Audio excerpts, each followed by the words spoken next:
moment later, as the surrounding green mist began to thicken, Xiao Kun dusted himself off and walked toward the center of the island. When he reached the heart of the isle, he saw the green lotus core flame hanging in midair, no longer a great ball of fire, but reduced to the small, fist-sized form it had when sealed, constantly shifting its shape. Xiao Kun quickly wrapped his right hand in the myriad beast earth core flame, his golden hand reaching out to capture the green lotus core flame. As it hovered, the little flame suddenly sensed an otherworldly fire aura far stronger than its own. Instinctive terror, the reflex carved into its soul of being consumed by a greater flame, caused it to erupt in surging green fire and lunge at Xiao Kun like a tide. Xiao Kun was ready. He poured his dookie into motion, summoning a roaring sea of golden flame that enveloped the green lotus core flame. The tiny lotus flame fought back desperately, spewing green fire like a volcanic eruption, but its struggle was futile. The golden blaze devoured the green flames, reducing them to nothing. As the golden circle tightened, the green lotus core flame's activity shrank until it was back to fist size. Realizing resistance was pointless, the flame surrendered. It contracted further, abandoning lotus shape and coalescing into a small ball. Xiao Kun smiled, shook his head, and slipped the golden sphere, the green lotus core flame encased, into his system space. Turning his attention to Medusa, he saw her lying on the ground, her skin black as char, corpse-like and still. Before he could examine her more closely, a cracking sound came from within that ruined body. Something small inside writhed, trying to break free. Xiao Kun stepped back reflexively. The writhing spot exploded outward. Scales flew from the snake woman's body as part of the corpse crumbled into powder. The instant the corpse turned to dust, a vast, terrifying aura surged out, washing over the city. The snake people who smelled that familiar energy erupted in joyful cries. 10 seconds later, however, the aura receded just as suddenly, ebbing away like a tide until nothing remained but a stunned, dismayed crowd. Xiao Kun felt the pressure of that power, the presence of a dozong, press on him, heavy and suppressive.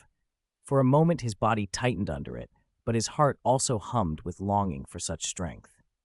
As the aura faded, he recovered and peered into the gray ring of powder that lay nearby. A tiny figure moved within it. In an instant, the figure shot through the air toward Xiao Kun's storage ring, leaving a streak of 7-colored light. Startled, Xiao Kun pinched the creature between his thumb and forefinger to stop it. Held there, he saw it was a pitiful little snake, no more than 2 centimeters long, so small he could grip half its body between his fingers. Its skin was covered in minuscule 7-colored scales, its pupils a faint purple that held an eerie intelligence, and a peculiar fragrance lingered around it. Even as such a small snake, it radiated elegance and rarity. 7-colored heaven-swallowing python, Xiao Kun breathed. Medusa had succeeded. Through the exotic flame, she had evolved her soul and reconstructed this new form. The tiny snake froze when pinched, then, sensing its fate was in that hand, it writhed and tried to escape. After several futile struggles, it calmed and looked up at Xiao Kun with a pitiful gaze. Xiao Kun chuckled and produced a jade bottle from his storage ring. Inside, the purple crystal essence the little snake loved. At the sight of it, the python's fear evaporated. It became enraptured, drooling. Seeing that, Xiao Kun released it. In an instant, the snake teleported to the bottle's mouth and burrowed in, feasting greedily. After a few vigorous licks, it had eaten nearly 1/10 of the purple crystal essence and poked its head out with a satisfied expression. Sated, it remembered the human and recoiled a meter away, trembling, though its eyes kept drifting back to the bottle. Xiao Kun, smiling, took out several more jade bottles of the purple crystal essence and coaxed, "Little one, come with me, and you'll always get to eat things like this." The 7-colored heaven-swallowing python, already able to understand speech, hesitated, looking between the distance and Xiao Kun's hand. Then, deciding, it flashed onto his palm and curled around the jade bottle, rubbing its head against Xiao Kun's finger in delight. Xiao Kun stroked its tiny head with his index finger. The snake immediately relaxed, showing a contented expression. "It'll all be yours from now on," he said as he stroked it. "There's plenty more if you want it." Purring with satisfaction, the little python grew sleepy as it absorbed too much energy and needed to convert it through rest. Before Xiao Kun could react, it slipped into his sleeve, attached itself to his wrist, and folded into a deep, peaceful sleep. Xiao Kun felt the warmth through his sleeve and smiled. If he nurtured the seven-colored heaven-swallowing python and won its trust, his chances of progressing further with Medusa would only grow. "It looks like she really succeeded," Guhei cried from outside the barrier, startled by the sudden surge of power that erupted from Medusa and forcing him to take a few involuntary steps back. Yun and Xiao Kun's clone exchanged a look. After a quick confirmation, the clone smiled. "Don't worry, she must have barely pulled it off, and she's definitely weak now." As he spoke, Guhei, still recovering, watched the terrifying aura drain away as quickly as it had swelled until it vanished entirely. He let out a relieved breath. With their current lineup, a weakened Medusa could not stop him from seizing the heavenly flame. Relaxation lasted only a moment before a burst of golden light flared inside the barrier, piercing the hydrogen blue mist. A wave of heat accompanied it, intense enough that everyone involuntarily stepped back until the discomfort eased. A heavenly flame. Gu Hei, who knew heavenly flames well, called out at once. He couldn't tell what type it was from the light, but it was undoubtedly a heavenly flame. Another heavenly flame? Yun's surprise matched his. It was rare to see one. 2 in a single day was unheard of. She glanced at Xiao Kun's clone and remembered that he possessed a white, translucent heavenly flame as well. The thought that a mere Snake People royal city had drawn 3 heavenly flames made even usually composed Yun marvel at the opportunity. Xiao Kun's clone caught her look and smiled inwardly. It was a good thing he hadn't revealed the golden myriad beast earth core flame to Yun and Gu He, explaining that now would be difficult. The new light left everyone outside the barrier uneasy and silent, unsure what strange occurrence the mist concealed. Gu peered into the hazy azure inside the barrier and found nothing, no movement, no detectable presence.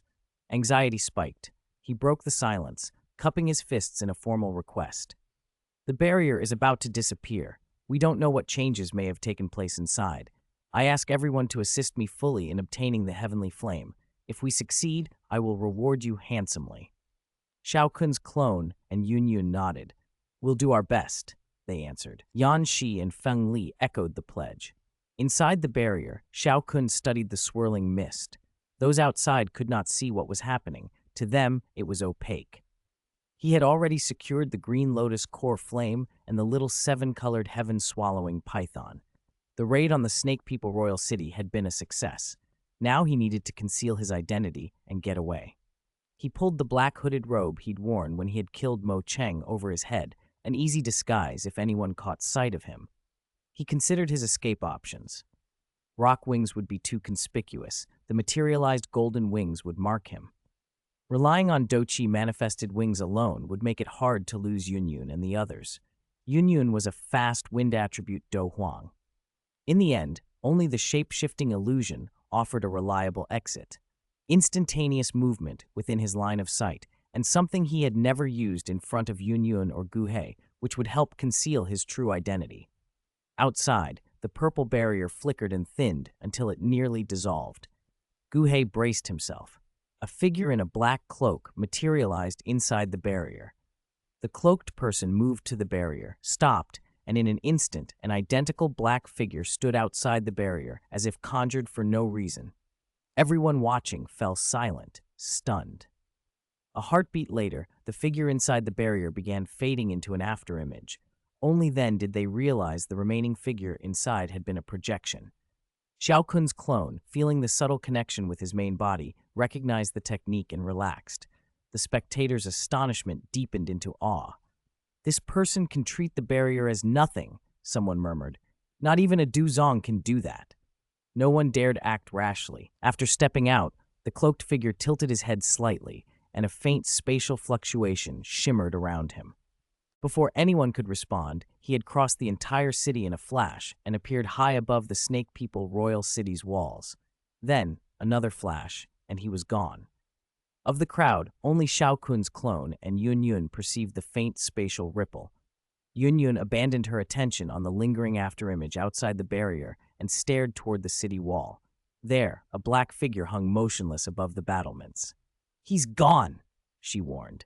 The others turned at last and found the same sight, a lone cloaked form high above the wall, which immediately began to blur and dissolve until it vanished entirely. No one suggested pursuit. There were two reasons. First, the mysterious cultivator's speed was beyond doubt. No one felt they could catch him. Even Xiao Kun's clone, pressed by Guhe's questioning gaze, could only shake his head helplessly. His rock wings wouldn't have closed the gap created by instantaneous displacement. Second, the methods on display were too alien. The techniques resembled the legendary abilities of a dozun more than anything known to local dozongs.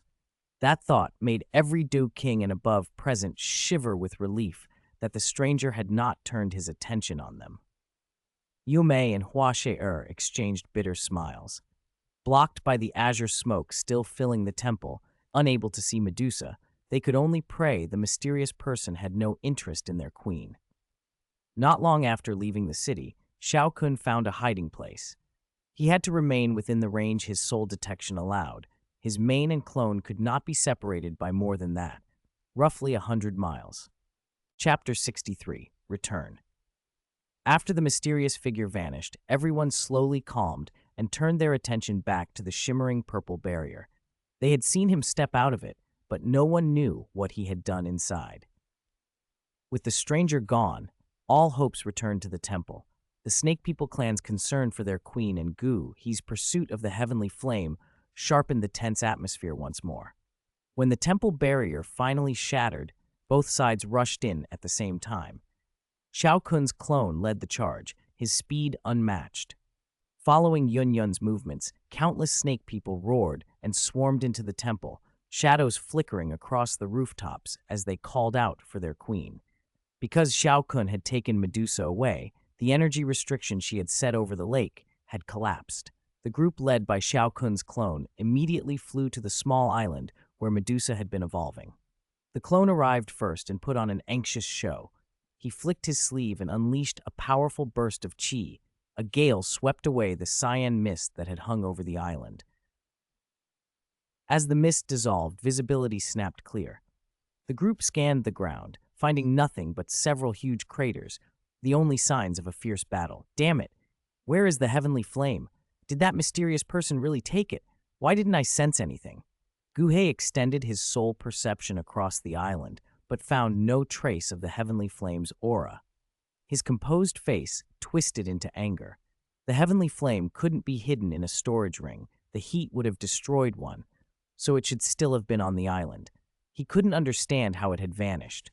What Guhe didn't suspect was Xiao Kun's secret, a storage space akin to a system pocket, essentially a cheat. He had no way of knowing that. Frustrated and unable to explain the absence of the flame, Guhe vented his anger, though it solved nothing. Unlike Guhe, Yu Mei and Hua She-er went straight to the charred corpse split in two. Recognizing the familiar aura, both of them were struck by a wave of grief. Could the queen really have been burned to death? They whispered to one another, unwilling to believe the sight before them. Time forced them to accept the unwelcome truth. As more of the snake people gathered, hateful stares were cast at Xiao Kun and his companions, as if blaming them for the queen's fate. Still, fearing the two Do Huang experts, Yun-Yun and Xiao Kun's clone, the crowd dared not act rashly. If we can't find it, we should leave. If we delay, more elders will arrive. If a real fight starts, we'll make an irreparable feud with the Snake People clan, Xiao Kun's clone said.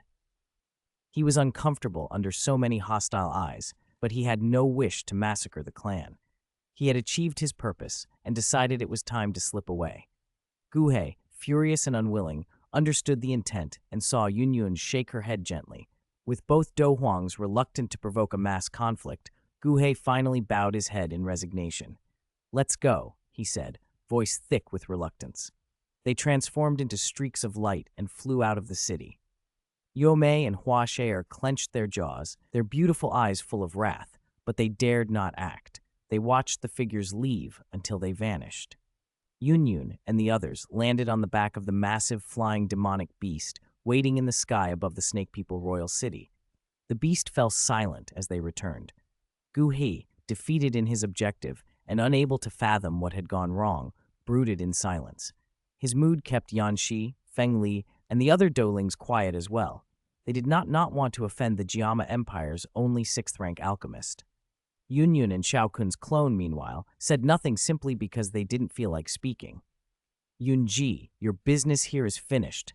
I must continue my training, the clone announced at last, feeling the main body's urging to move on.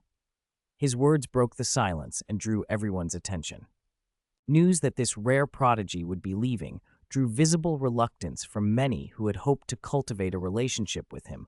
His strength had won their admiration during the journey, and they knew any future favor from him would be valuable. Yunyun's usually calm eyes softened at the announcement. The young man had clearly taken on a deeper place in her heart. Then, take care on your journey, she managed, her lips parting in a small, unpracticed farewell. Xiao Kun's clone smiled mischievously. I'm leaving now. Who knows when we'll meet again? Could I ask you a small favor? Yunyun, distracted by his departure and not thinking much of it, agreed immediately. Of course. Could you give me a hug? He spread his arms with a grin.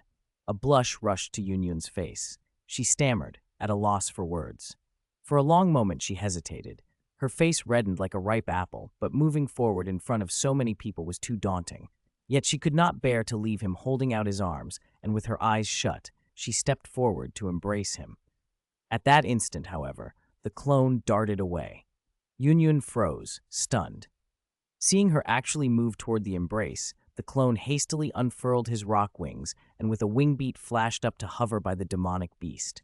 His earlier request had been a setup for the main body to deepen a bond with Yunyun, but the main body had explicitly forbidden any intimate contact between the clone and the woman he liked.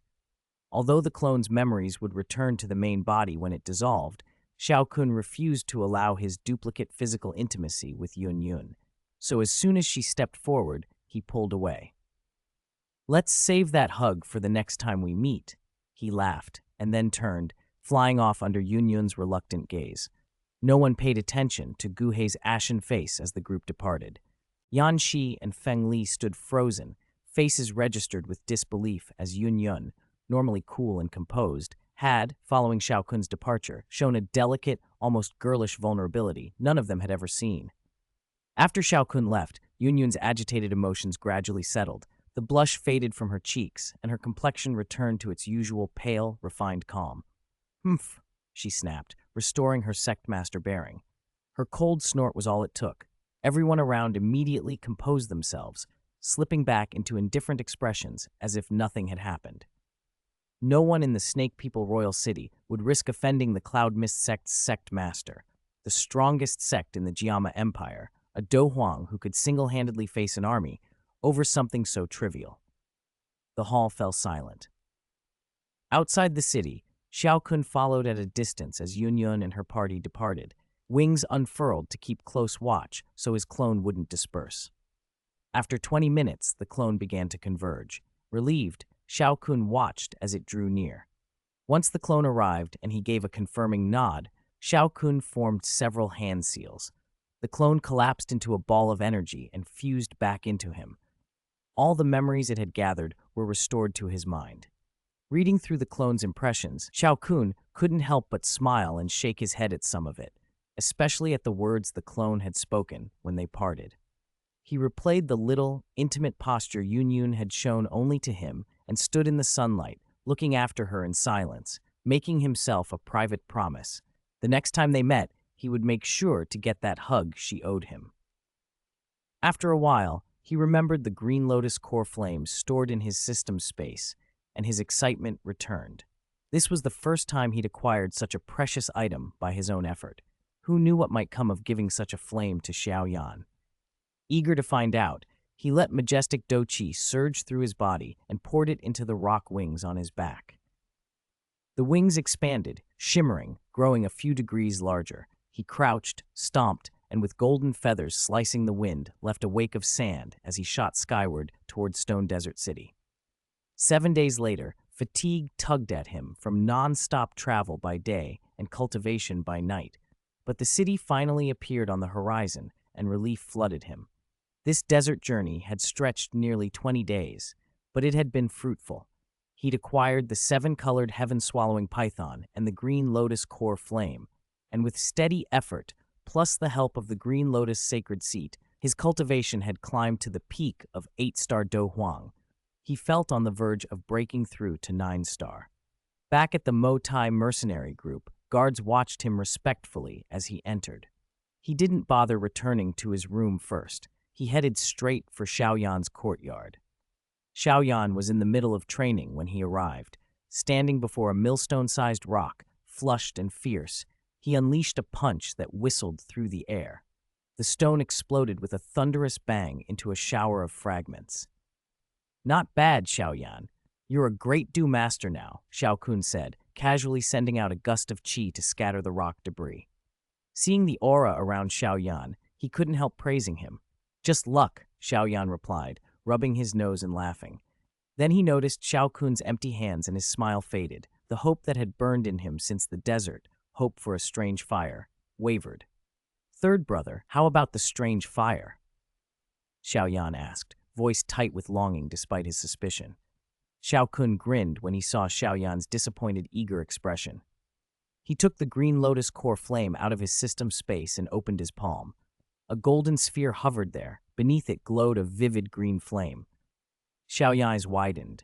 For a moment he didn't notice the golden shell at all, his attention fixed on the green fire. "Green lotus core flame," he cried, moving as if to snatch it. "Strange fires aren't easy to handle," Xiao Kun warned. "Take out the lotus seed I gave you. It's meant to be used together with the flame. The seed can contain it." Xiao Yan blinked, suddenly aware, and a soft green light rose from his storage ring. He produced the green lotus sacred seat and held it out expectantly. Xiao Kun carefully lowered the green lotus core flame into the seat. A faint green shield spread from the lotus seat, enveloping the flame. The shield drew inward, and the flame settled into the lotus core as if it had always belonged there. The lotus core then bloomed with an enchanting green fire. At the same moment, Xiao Kun's system chimed. "Ding! You have gifted Xiao Yan a green lotus core flame. You have triggered a 1,000-fold critical strike compensation. You have obtained a strange fire, living spirit flame Tanks 1. All items have been stored in the system space. Please check." Xiao Kun's heart jumped. Living spirit flame, the very name was famous among alchemists. It ranked 5th on the strange fire list, a flame coveted even by Do Shengs. That he had triggered a 1,000-fold critical bonus and gained such a rare flame showed that the value of a gifted item truly mattered. He should look for more valuable things in the future. Chapter 65. Peak Du Huang. Although Xiao Kun's heart was racing, his expression remained calm and faintly amused. He had learned to hide his feelings. The exhilaration he once displayed openly at every system reward no longer showed on his face. On the other side, ever since Xiao Yan had obtained the green lotus core flame, his expression had been radiant. He gripped the azure lotus seat with both hands, eyes fixed on the azure flame, motionless for a long time. "All right, stop gawking. Go find somewhere to refine the heavenly flame," Xiao Kun said, stepping forward and patting his shoulder with a smile at Xiao Yan's excited look. Xiao Yan snapped out of his reverie, looked up at Xiao Kun, and after a moment's silence said solemnly, "Thank you, third brother." Xiao Yan understood how much Xiao Kun's gift meant. His burning technique needed a heavenly flame to evolve to a higher rank. At yellow rank, it was severely limiting his cultivation speed and combat ability. He desperately needed this flame. Xiao Kun's help had been decisive. "It's nothing," Xiao Kun replied coolly, as if the matter was trivial. Remembering the danger of Xiao Yan's first attempt to refine a heavenly flame, he produced a jade bottle from his storage ring and handed it over. "Refining a heavenly flame is extremely dangerous. This is a rank 6 earth spirit pill. It will help stabilize the refinement. Good luck." Xiao Yan accepted the pill gratefully. "Don't worry, third brother. Wait for my good news," he promised, patting his chest after tucking the bottle away. They parted. Xiao Kun returned to his room. Xiao Yan, accompanied by Yao Lao, went to find a secluded place to refine the green lotus core flame. Xiao Kun stepped into his room and scanned the familiar interior. Everything was spotless, Qinglin's handiwork. At that thought, a familiar voice called from outside the courtyard. "Young master, you're back?" Qinglin, who came by regularly to clean, had seen the door open and called out cheerfully. Xiao Kun didn't answer verbally, but walked out to meet her. When she saw him, her face lit up and she ran toward him. For some reason, her sprint slowed as she neared him, and she didn't rush into his arms. "Was your trip successful, young master?" she asked, glancing him over quickly. After confirming he was unharmed, she continued, "How have things been with the mercenary group? No one's bullied you, right?" Xiao Kun automatically ruffled the small head she offered. "Because of you, young master, the other young masters have been very kind to me. Everyone in the mercenary group treats me much better now," Qinglin said with a smile. "That's good," he said. After greeting Xiao Ding and Xiao Li to let them know he had returned, Xiao Kun left the city and found a deserted spot near Stone Desert City to go into seclusion. He was ready to break through the cultivation level he should have reached at 9-star Do Huang a few days earlier. He set the floating green lotus sacred seat in place, sat cross-legged, formed the cultivation hand seals, and began to run the spirit-burning art with intense focus, assaulting the bottleneck that had been as thin as a cicada's wing. The surrounding energy quickly swelled toward him, forming a dense, almost tangible fog. His absorption rate was so fast an energy vortex Tenjiang Hai spun above him. At dawn, with the first ray of sunlight, a muffled sound like an invisible membrane snapping came from his body. Xiao Kun's cultivation surged. He had broken through to 9-star Do Huang. A powerful aura exploded from him, rippling the air. That ripple swept outward like lightning, cracking the stone cave he had been using and producing palm-sized fissures throughout. He hurried out to avoid being buried if the cave collapsed. The energy vortex that had hovered above him all night slowly dissipated now that the suction had vanished. Xiao Kun felt the Do Qi in his body vastly improved. His soul power had surged as well. He was much closer to the spirit realm soul coveted by many alchemists. As he adjusted to the new power, Xiao Kun noticed several green flashes around the ruined cave. Flowers and plants of different kinds were suddenly blooming in competition. Such growth in the desert was miraculous. When he probed them with his senses, he detected traces of spiritual qi identical to that in his nearly spirit realm soul. The spirit realm soul allowed one's soul to draw in and transform spiritual qi normal people couldn't access. The sudden bloom was caused by the excess spiritual qi released when his soul surged. Some seeds that hadn't fully died drew that spiritual qi and under its influence exploded into life. Judging by the progress, Xiao Kun estimated that when his Do Qi reached Do Zong, his soul would step into the spirit realm. He was not far from the goal. After stabilizing his 9-star Do Huang cultivation over the next few days, if he could devour the living spirit flame, breaking through to Do Zong, and possibly to late-stage Do Zong, would be very likely. Half an hour later, he sat at the table in his room with a cup of hot tea Qinglin had served. He sipped the bitter, refreshing brew and let the flavor spread through him. Watching Qinglin standing obediently behind him, Xiao Kun remembered the pressing problem. The Heavenly Serpent Mansion. They had long coveted people like Qinglin, who possessed the triple jade green snake flower pupils. In the original timeline, they had taken Qinglin away from Xiao Yan when he refined the green lotus core flame. By Xiao Kun's estimate, even if he returned faster than Xiao Yan this time, the Heavenly Serpent Mansion's people would arrive in 10 to 20 days. That made the timing of refining the living spirit flame uncertain. Even if the system had gifted him the flame and he could manipulate it without resistance, refining so powerful a heavenly flame and absorbing that volume of energy would still take at least a month or two. Chapter 66. Heavenly Serpent Mansion. Hiding Qinglin somewhere else while he took the chance to refine the strange fire wasn't an option. According to what Xiao Kun remembered, the Heavenly Serpent Mansion had special means to locate those with the triple jade green snake flower pupils. Moving her would only help them. The thought left him with a headache, so he decided to handle things step by step. A week later, Xiao Kun's condition stabilized. His injuries no longer threatened his realm, and he had solidified his 9-star Do Huang foundation, officially reaching the peak Do Huang realm. He was now only one step from becoming a Do Zong, a figure feared even across the Fighting Qi continent. At noon that day, Xiao Kun rested at home when Xiao Yan walked in, smiling.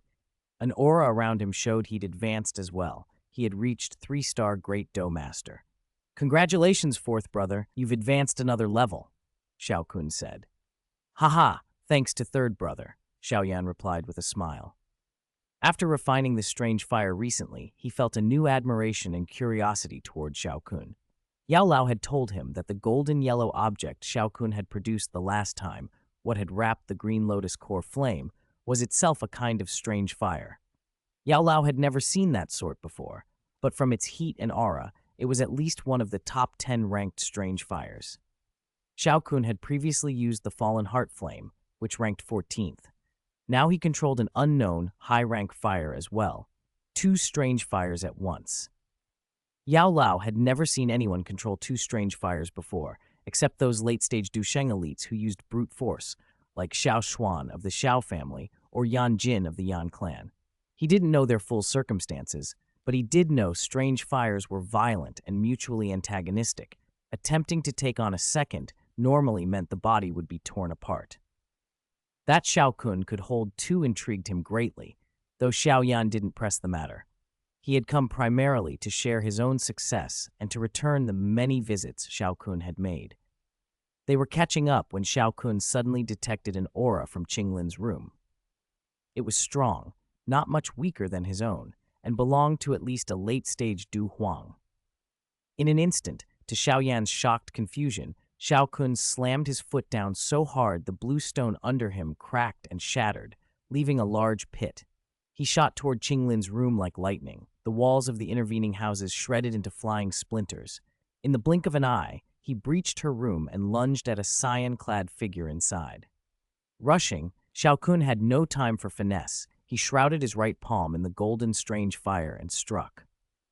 Startled, the cyan figure spun and met Xiao Kun's blow with a right hand enwrapped in emerald energy. Bang! The 2 palms collided with a violent boom and a corrosive hiss. Massive fighting qi erupted, reducing the room to ruins. Xiao Kun took a step toward Qinglin, shielding her from the backlash. The green-clad opponent was forced back by Xiao Kun's strength, stumbling into the far wall.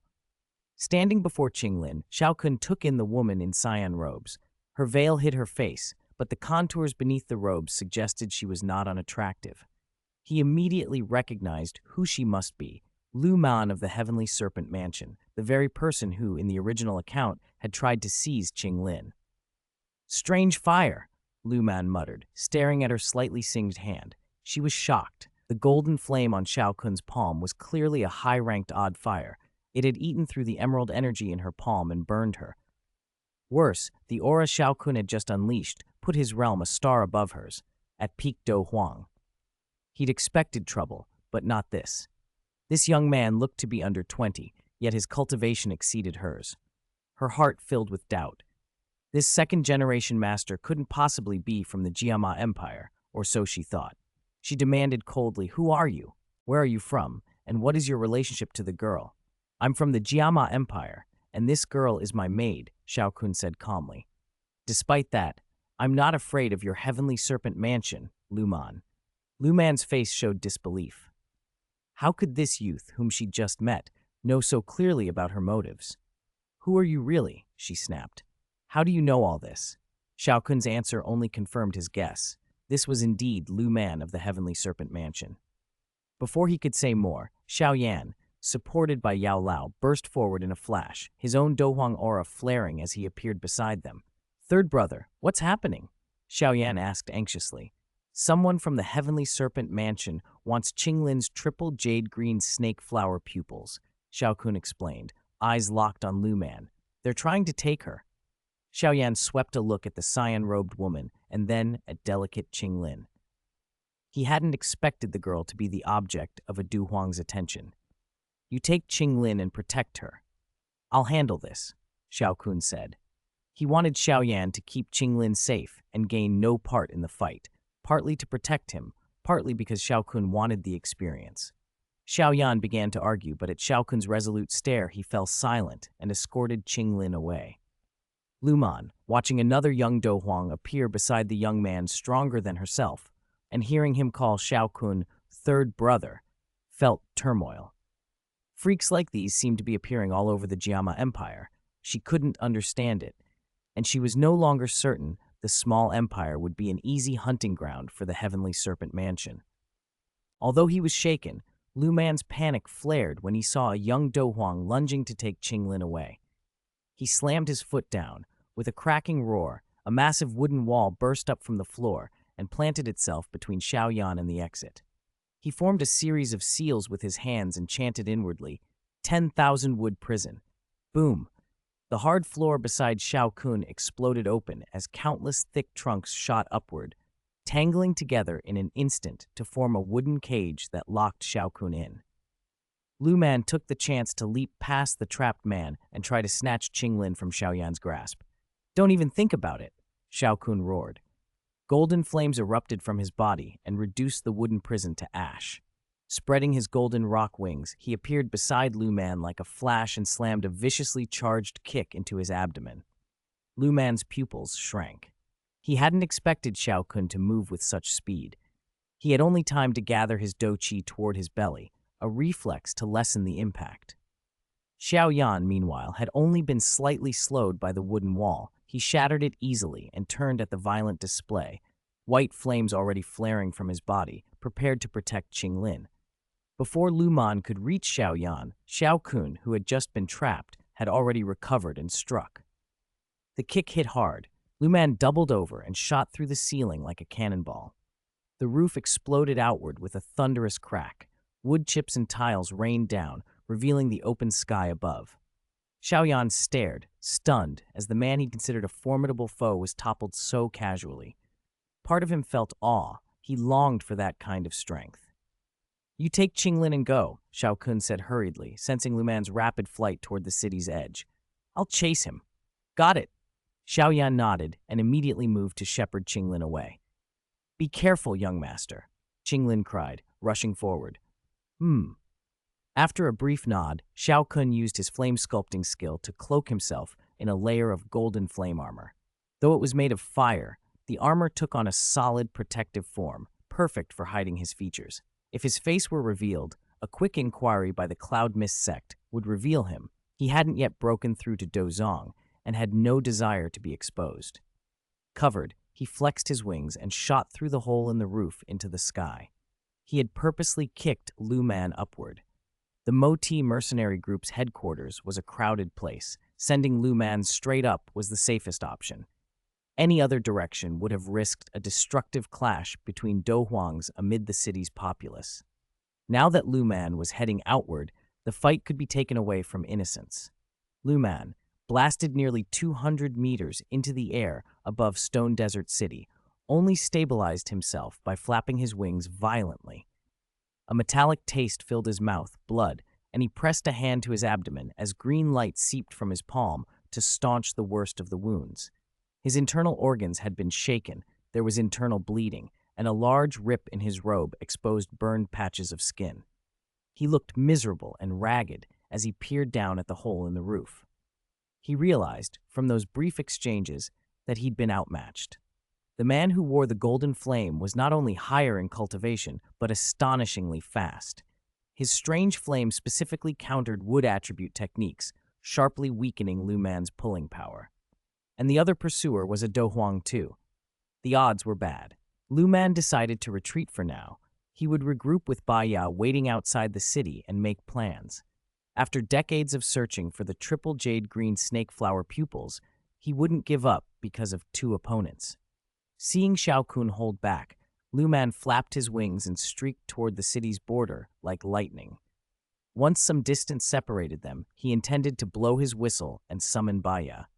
Xiao Kun didn't hurry to close the gap. He kept the same fast but measured pace, a little faster than an ordinary peak Do Huang. He didn't want a clash to erupt inside the city. The two figures cut across the clear blue sky, their imposing auras drawing attention. Stone Desert City, a small border town where the strongest cultivators were only great Do masters, fell into chaos. Suddenly seeing Do Huang-level experts in the sky made many onlookers tremble. Such battles were rare and valuable lessons in strength. Many people leapt across rooftops, racing toward the direction the two were flying. Xiao Kun followed Lu Man steadily, occasionally sending out a pillar of flame. The sky glowed red where the fire spilled. Lu Man, unwilling to take the attacks so as not to waste speed, had to dodge constantly and looked harried. After some time, Lu Man noticed Xiao Kun wasn't closing the distance. Their speeds were nearly matched. That jolted him. Perhaps the incredible burst of speed Xiao Kun had shown earlier was limited, a power he couldn't maintain continuously. Lu Man kept fleeing, dodging the flame pillars, and pressed onward toward where Baya would be waiting. Chapter 68. Eight-Winged Black Serpent. Emperor Xiao Kun had been too fast for him. After a moment's thought, Lu Man, who had just flown out of the city, decided not to summon Baya right away. Instead, he flew toward where Baya was hiding, planning to lure Xiao Kun that way so Baya could launch a surprise attack and teach the youth who'd insulted him a lesson. But as soon as Lu Man left the city, Xiao Kun suddenly accelerated, foiling the ambush plan. Watching the figure close in, Lu Man had no choice but to abandon the idea. A slim finger slid through the green gauze at his mouth. He drew in and let out a sharp whistle that carried an odd sonic wave across the sky. Boom! Not long after, a distant sand dune exploded, and a colossal creature, nearly 30 meters long, rocketed into the air and streaked toward them. Its shadow swallowed a wide swath of ground. In only a few blinks, it was before them.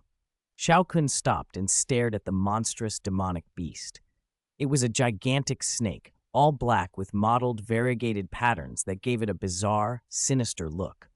8 black and purple wings ran along its flanks, and a spiraled horn jutted from its head, a faint purple glow flickering at the tip, a clear sign of deadly poison.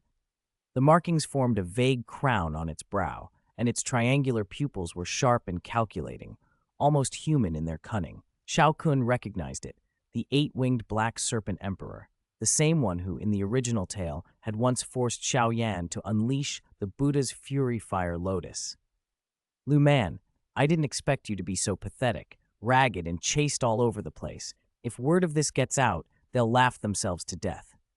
The 8-winged black serpent emperor, Baya, stared at the golden-armored Xiao Kun and laughed, the sound rolling like thunder. Lu Man's wound on the abdomen had already been sealed by his wood attribute fighting chi. Seeing him unhurt, Baya couldn't resist a taunt. Baya, don't underestimate him. His cultivation is 1 star above mine, and that golden strange flame forming his armor is terrifying. My wood attribute Do techniques won't do much against it. Lu Man said in a deep voice, recalling their previous clash. Baya's triangular eyes tightened, caution replacing his earlier amusement. Did you find the one with the triple jade green snake flower pupils in the city? He asked, remembering the mission. I saw her, but she's connected to that person, and he stopped me. That girl was taken by another Do Huang. Lu Man fixed Xiao Kun with a hard look. There's another Do Huang. There are actually 2 Do Huangs in this city. Why isn't he here with him? Baya eyed Xiao Kun's solitary figure with suspicion. I don't know. Maybe he thinks he can handle things alone, Lu Man said after a moment's thought. Baya's expression brightened.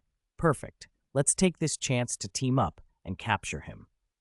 To Baya, a middle-stage Do Huang joining a late-stage Do Huang to fight a peak Do Huang sounded more than sufficient, especially since demonic beasts often had the advantage against humans of the same realm. All right, finish this quick. Lu Man agreed. As soon as he spoke, 2 terrifying auras surged upward and rent the lazy clouds. Feeling the 2 powerful waves, Xiao Kun smiled and then unleashed an even more fearsome aura from within, one that dwarfed the other 2. The intensity startled Baya and Lu Man. Their auras immediately weakened. Although Xiao Kun's rise had been rapid, he had the fallen heart flame to temper his fighting chi, giving him a firmer foundation than most. He'd also refined 3 different strange flames in succession, each tempering his body and fighting chi further.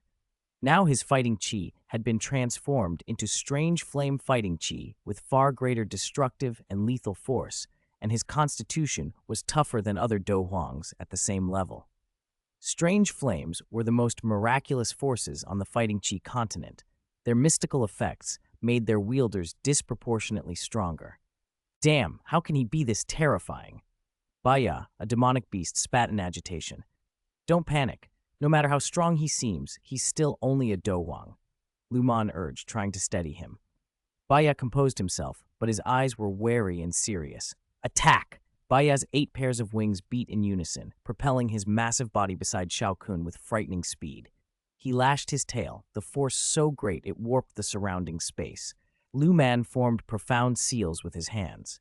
Green light surged around him, and space rippled as thick wooden vines tore through the air and intertwined until they became a jade-green giant snake, 6 meters wide and dozens of meters long. Lu Man, an 8-star Do Huang, drew a breath and paled. Summoning that serpent had cost him. The giant snake circled twice above Lu Man like a guardian spirit beast. Lu Man then waved his jade-like hand with a furious roar. The wooden serpent snapped its massive tail and shot toward Xiao Kun, jaws wide to tear and devour. Facing 2 ferocious assaults, Xiao Kun couldn't be careless. Even with his physical might, those blows would hurt. This was his first time fighting 2 opponents of the same realm at once. Previously, he'd battled weaker enemies or single rivals at his level. Tension tightened his chest. He spread his vast soul power to sense every movement and pushed his rock wings to their limit. Rendered vivid by his soul power, they became as alive and magnificent as any beast. Perceiving both attack trajectories clearly, he flapped with all his might and slipped through the gap between them like lightning, leaving only a blur behind. "We got him!" Baya cried triumphantly. Certain Xiao Kun was covered by his tail. Chapter 69, 1 against 2, Part 1. Afterimage. The 8-winged black serpent emperor's shout of triumph lasted only an instant. His massive tail swept through where Xiao Kun had stood, but it met nothing solid. Realizing the blow had missed, he cried out in surprise. "Watch out!" Lu Man shouted. He had seen Xiao Kun appear behind the serpent emperor and warned him just in time. The serpent emperor's triangular pupil narrowed. The black scales covering his body tightened, turning glossy as mirrors. A thin layer of black oil seeped from the scales and rapidly spread over his enormous form. Before he could react further, Xiao Kun flickered onto the emperor's back. His right hand, sheathed in the strange flame gauntlet, clenched and came down with a crunching boom. The punch landed, but Xiao Kun's brow creased. The slick, oil-slick scales had dissipated most of the blow. Though the strike carried tremendous force, the physical damage was limited. Only the scorch and intense heat of the flame gauntlet made the scales around the impact curl and blister. "Hiss! That stings!"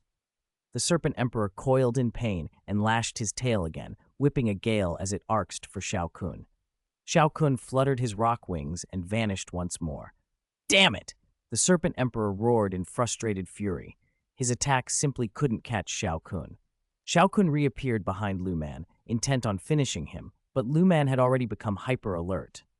At the sight of Xiao Kun vanishing, he instinctively turned and saw the attack coming. His pupils pinched, and he poured Douqi into a rapid defensive strike. A pillar of emerald green energy shot forward.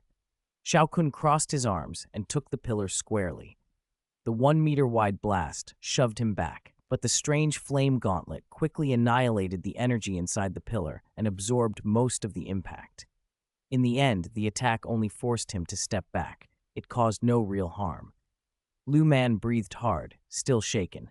Had he not turned at that instant, Xiao Kun's sneak attack might have killed him. He felt relief wash through him and seized the moment. With a jade-like wave of his hand, the colossal wooden snake beside him lunged at Xiao Kun. Then he darted toward the serpent emperor's back. "We should stand back to back," Lu Man said as he skidded into position at the emperor's flank. "Cover each other's blind spots. No more sneak attacks." Agreed. The 8-winged black serpent emperor, still smarting from the strike on his back, discarded some of his pride and nodded. Without the vast soul power that Xiao Kun had, they couldn't predict his moves. The clumsy but practical back-to-back formation was their best defense. Xiao Kun watched Lu Man send the wooden snake forward to buy time and smiled. That wooden construct annoyed him. Destroying it would both avenge the earlier attack and sap Lu Man's ability to unleash such massive, repeated assaults. Besides, thanks to his flame sculpting, Xiao Kun's consumption of strange flame was far lower than most. He could afford it. As the wooden snake charged with a fearsome glint, Xiao Kun formed hand seals in a blur. A golden sea of fire burst from him, warping the air. The flames twisted and coalesced into a vast golden net, dozens of meters across, which snapped outward and engulfed the wooden snake. The construct plunged into the net, intent on smashing through, but the mesh did not tear. Under Xiao Kun's control, the net tightened with tenacious strength, binding the giant snake. The wooden serpent writhed, and its emerald Du-Chi shield held for a moment, but when that protective stream ran out, the wooden body burned like kindling. The strange flame consumed it to ashes. Xiao Kun retracted the strange flame back into himself and turned to the two opponents now pressed together on the battlefield. A small smile crossed his face. By relying on speed alone, he had forced two Dohuangs to huddle defensively. It felt like a modest achievement. He also reminded himself that at the Dohuang level, while techniques could be countered, speed remained the most decisive factor. With Luman and the eight-winged Black Serpent Emperor forced into a shared defense, attacking them had grown more difficult, but Xiao Kun wasn't worried. He had his trump cards. Even the trial card alone made him near invincible. For now, he would use the opportunity to temper himself further. Chapter 70, 1 vs. 2, Part 2. Under the razor-sharp gazes of the eight-winged Black Serpent Emperor and Luman, Xiao Kun's rock wings beat once, and he was suddenly beside them. With fierce force, he drove a foot toward Luman, whose constitution was weaker. His kick thundered in, but Luman met it with his sword and only stepped back a few paces without obvious damage. Xiao Kun's momentary satisfaction vanished when the black spiral horn on the eight-winged Black Serpent Emperor's head flared with a pitch-black light, blotting out the sky. A thumb-thick black beam shot from the horn like lightning. The surrounding soul power shuddered at the danger. Xiao Kun flashed aside and vanished from the ray's path. When he reappeared, he was already far away, staring at the sand dune the beam had struck. Black smoke poured from it as the sand was eaten away until a huge black pit remained. That display made Xiao Kun's skin crawl. The beam was clearly poisonous. If it had hit him, it would have been a nightmare. From then on, Xiao Kun watched the serpent more closely. He launched a few more quick attacks, but the two of them coordinated and repelled each one. Moments later, he reappeared beside Luman and delivered a sidekick that shattered the sound barrier. Luman's eyes flashed with resolve. Remembering their earlier plan and the Do-Chi transmission, he didn't block this time. He took the blow head-on. The impact sent a mouthful of blood from Luman's lips, but he seized Xiao Kun's extended right leg and refused to let go, even as the golden armor on the leg burned his flesh and filled the air with the smell of roasting meat. At that instant, the eight-winged Black Serpent Emperor unleashed another lightning-fast black ray toward Xiao Kun's head. Xiao Kun, regaining his senses, twisted. The beam glanced off and struck his left shoulder instead. The myriad beast earth core, flame-forged golden armor blackened, and a fist-sized hole was eaten through it. Though Xiao Kun tried to feed more of the strange flame into the armor, a sliver of poisonous energy still broke through and grazed him. Seeing their plan succeed, Luman let go and swallowed a healing medicinal pill, severely depleted but satisfied. The serpent had also expended a great deal to fire that attack. He didn't press on, but focused on recovering, waiting to let the poison take effect. Furious, Xiao Kun flapped his rock wings and shot away from them. Just as he was preparing to purge the last trace of poison, he realized there was none. The sky-devouring armor had absorbed the final bit. The sky-devouring armor, capable of advancing in rank with the wearer's cultivation, had devoured the venom. It being a sixth-tier defensive artifact, it wasn't surprising it could handle the serpent's poison. Xiao Kun exhaled, wiped cold sweat from his brow, and admitted the truth. Ordinary attacks weren't cutting it. He needed to use something hidden, or they'd seize an opening and counterattack like before. He also chastised himself. After landing the kick, he had allowed himself to be distracted, and that lapse had nearly cost him. When he looked up, the two opponents were already composed again, preparing. Xiao Kun drew a deep breath and called out, a provocation hidden in his calm. With you two acting like timid turtles, you still want to catch someone? I think you're the ones about to be captured. The eight-winged Black Serpent Emperor stared in disbelief. You were hit by my venomous ray. How are you still completely fine? He knew the effect of his technique. Even if it didn't kill, it would greatly suppress the target's strength. Luman, too, looked grim. If the attack had been nullified, his suffering had been in vain. There was nothing I could do. Your attack was too weak to break my defense, Xiao Kun said easily. But to repay you for the experience, I'll take you both down at once next. Internally, he shouted, Heavenly Flame 3 mysterious transformations. First transformation, second transformation. Horror crossed the faces of the serpent and Luman as Xiao Kun's aura surged. It climbed with terrifying speed until it reached the level of a 3-star dozong. To most, that was a different world entirely. They could not believe their eyes. The barrier of dozong had been pierced so readily. As the transformations continued, violent energy roiled through Xiao Kun, spasming his meridians with pain even as power flooded him. His aura instantly brushed the true peak of Do Huang, met a barrier, and then shattered through it. The new realm opened beneath his feet, Duzong. With each breath, he felt he could overturn mountains and seas. After breaking through 2 small bottlenecks, he stabilized at 3-star Dozong. The torrent of power was beginning to slip his control. Since the situation was already in hand and his strength sufficient, he stopped before the 3rd transformation. Now that he had reached 3-star Dozong, the space around him began to warp under the pressure of his power. He felt no need for wings. Retracting them, he simply walked through the air, advancing toward the 8-winged Black Serpent Emperor and Luman. Damn it! How can such a terrifying secret technique exist? The 8-winged Black Serpent Emperor swore, his massive triangular eyes fixed on Xiao Kun walking toward them through the void. Luman hissed in frustration. Xiao Kun, unbothered by their expressions, noticed another change. His comprehension of space had greatly deepened at this peak. Even abilities that only veteran Dozongs could normally use, like solidifying space, now felt within his reach. He suspected it had something to do with the wisp of spatial origin he had absorbed while cultivating the shape-shifting illusion. Chapter 71. Subdued the 8-winged Black Serpent King. When Xiao Kun completed his 2nd transformation, a majestic aura, like an awakening dragon, erupted from his body and instantly blanketed Stone Desert City. Xiao Yan and the others inside the walls felt a pressure they had never experienced before. Many watched with a mixture of awe and fear as a golden figure hovered over the city. Xiao Kun stepped through the void with precise, stuttering strides. Wherever he placed a foot, the void rippled. Before the ripples faded, he reappeared 100 meters away. It was an uncanny sight. Are you really going to keep resisting? He asked calmly. In an instant, he appeared 50 meters from the 8-winged Black Serpent Emperor and Lu Man, who stood close together in the air.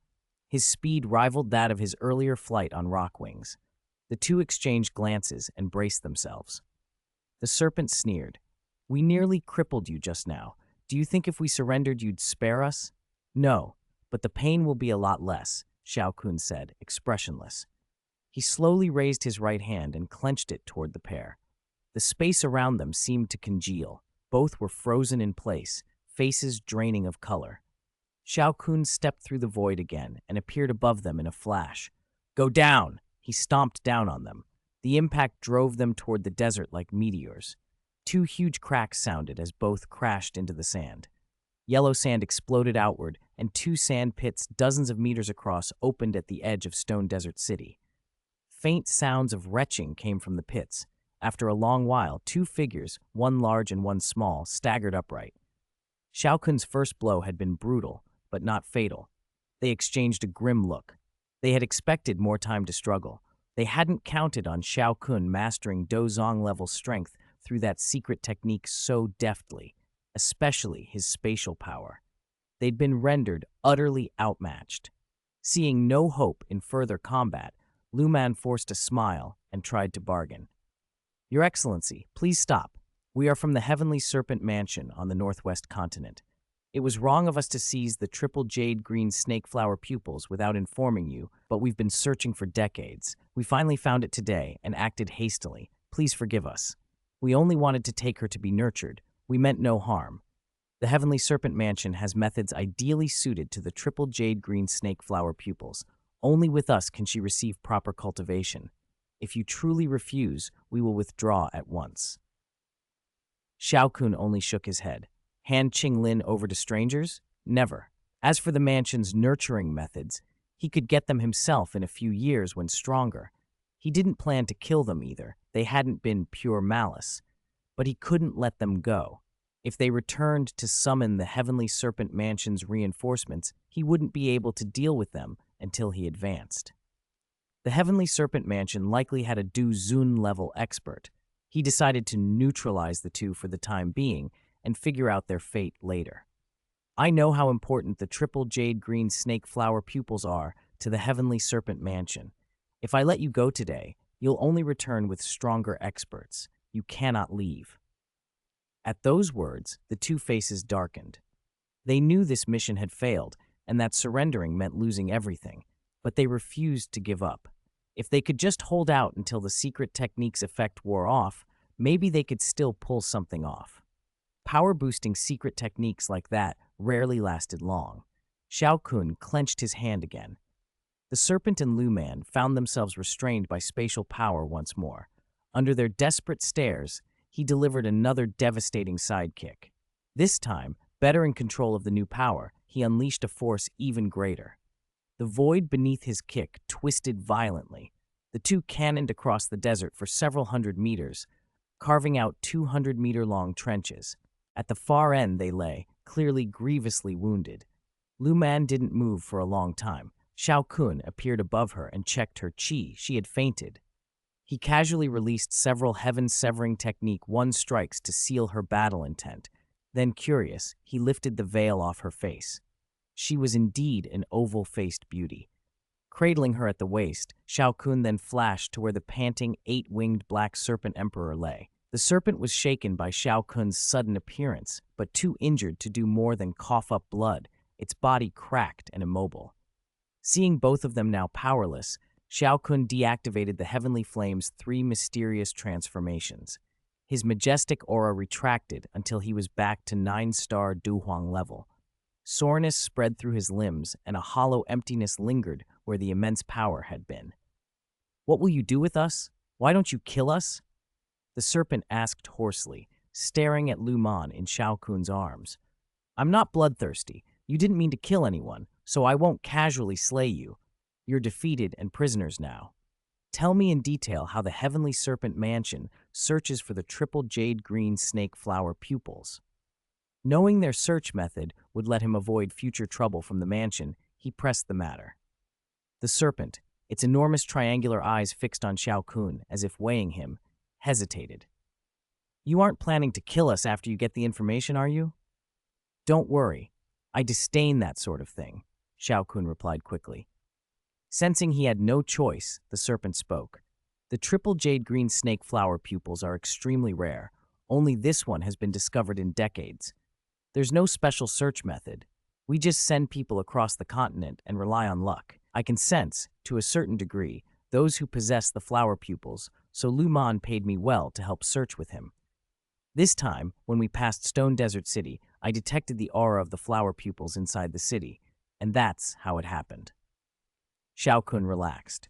The Heavenly Serpent Mansion had no secret tracking technique, just manpower and chance. Without the serpent's sensing ability, this outcome wouldn't have arisen. He asked, "What's your relationship with Lu Man and the Heavenly Serpent Mansion?" "Lu Man is an elder of the Heavenly Serpent Mansion. I took the job because of my ability and the payment Lu Man offered. You know how the flower pupils suppress serpent-type demonic beasts. I dare not stay in the mansion permanently." Xiao Kun nodded. The mansion clearly prized the serpent's talents and hired him when needed, but the serpent guarded his independence because of the danger the flower pupils posed. "If I detain you, how long before the Heavenly Serpent Mansion notices?" Xiao Kun asked next. "At least 3 years," the serpent replied weakly. "Searching the entire continent takes time. It's normal to return only every few years." "Good," Xiao Kun smiled. 3 years was enough. By then, he'd likely be a dozun and need not fear the mansion.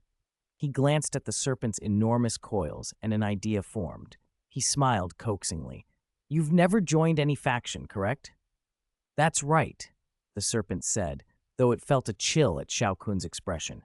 "Are you willing to join my family as an attendant? 1 year probation. If you pass, I'll give you a transformation pill." Xiao Kun had given the amethyst-winged Lion King a transformation pill as soon as he agreed to be an attendant. He intended to observe the serpent for a year before awarding such a valuable item. "A seventh-grade transformation pill," the serpent blurted, surprised. No demonic beast below 7th rank didn't covet one. Xiao Kun produced the pill and set it in plain sight. The serpent, already familiar with transformation pills, judged it genuine from its appearance and scent. Greed showed in its eyes. Its great head bobbed toward the pill as if it might lunge for it despite its injuries. Xiao Kun put the pill away and asked, "Do you object to becoming an attendant of my family?" The serpent forced down its longing.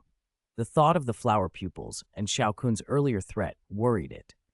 Xiao Kun added, "If I'm paying the cost of a transformation pill to cultivate you, I won't allow you to be enslaved by the flower pupils." Those words struck the serpent. It glanced at the unconscious Lu Man and asked hesitantly, "What about him?" "You heard me. He can't leave for at least 3 years. He's entrusted to your care. Do not let him escape, or you know the consequences." There was a small smile at the corner of the serpent's mouth. Xiao Kun's decision showed concern and trust. The serpent nodded, its massive head bobbing. "I have no objection. I will become an attendant of your family." Xiao Kun smiled in satisfaction and tossed a high-grade healing pill to the serpent. The Xiao family was still weak, enticing several Du Huang-level fighters with transformation pills as a transitional measure fit his plans. "Thank you," the serpent said, swallowing the pill. "Since you've agreed, I'll tell you about my family," Xiao Kun continued. "We are the Xiao family, based in Wutan City of the Jiama Empire. Address me as young clan leader from now on." "I'm Batte. I'm currently alone," the serpent said, introducing itself. "Very well, I'll call you Attendant Bai," Xiao Kun replied. "Understood, young clan leader," Batte answered with respect. Chapter 72, Going Home. When Xiao Kun unleashed that overwhelming pressure, everyone in Stone Desert City watched in stunned silence as he defeated one of the Jiama Empire's few Dohuang experts with only 2 moves. Faces gaped open. For a moment, aside from Xiao Yan and a handful of others, people whispered and speculated about where this powerhouse had come from and whether his arrival would change the Empire's balance. Before they could recover, they saw the armored man speak a few words, and the combatants, the man and the demonic beast that had been locked in fierce battle, were suddenly on polite terms. The great black serpent even showed deference to the armored man. A demonic beast of Dohuang level beaten and then bowing? The crowd's astonishment deepened, and begrudgingly, their admiration for the armored man's methods grew.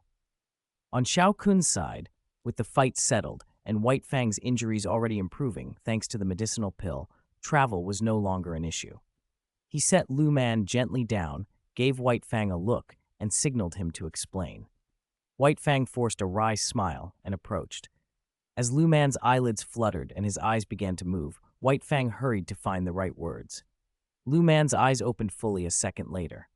Still dazed, he remembered the fight and, despite his injuries, reflexively struck at Xiao Kun. The attack fizzled. His Do Chi had been sealed. Panic shot through him. He glanced around and found White Fang watching him with a mix of worry, shame, and nervousness. Worried for Lu Man's injuries, ashamed at how quickly he had given up, and anxious about how Lu Man would react when he learned the truth. Lu Man's heart sank. He had a terrible premonition, but there was no time to linger in it. "Lu Man, how do you feel? Are your wounds serious?" White Fang asked immediately. Even though Xiao Kun had administered healing medicine on the way, White Fang was still uneasy. "It's much better than when I fainted, but now." Lu Man's mind scrambled when he saw Xiao Kun standing there as if nothing had happened. White Fang laid out the situation carefully. Lu Man had been captured, and White Fang himself had submitted. "I never thought you'd turn out to be this kind of snake, surrendering just for a transformation pill," Lu Man spat, incredulous. It took him a long moment to gather his thoughts. When the words finally came, he stared at White Fang like a traitor, as if that glare could vent his outrage. Xiao Kun watched White Fang's embarrassed expression and only smiled slightly. Then, leaving the two of them to sort it out, he slipped away. An hour later, Xiao Kun returned quietly to the Moti mercenary group's camp deep in the desert. His 3 brothers greeted him with concern, asking whether he'd been hurt in the skirmish. After a brief exchange, the four men moved into the mercenary group's deliberation hall to discuss returning to the Xiao family. Third brother, we began arranging the group the moment you suggested it 6 months ago, the steady eldest, Xiao Ding, reported. Everyone who wants to return to the Xiao family is ready. Those who won't come have been dismissed. We're just waiting on you to pick a departure time. Hearing this, Xiao Kun said what he had already decided. Stone Desert City is going to be a hotspot after today. I'll move the group out tonight and head back to the Xiao family in secret. The others nodded.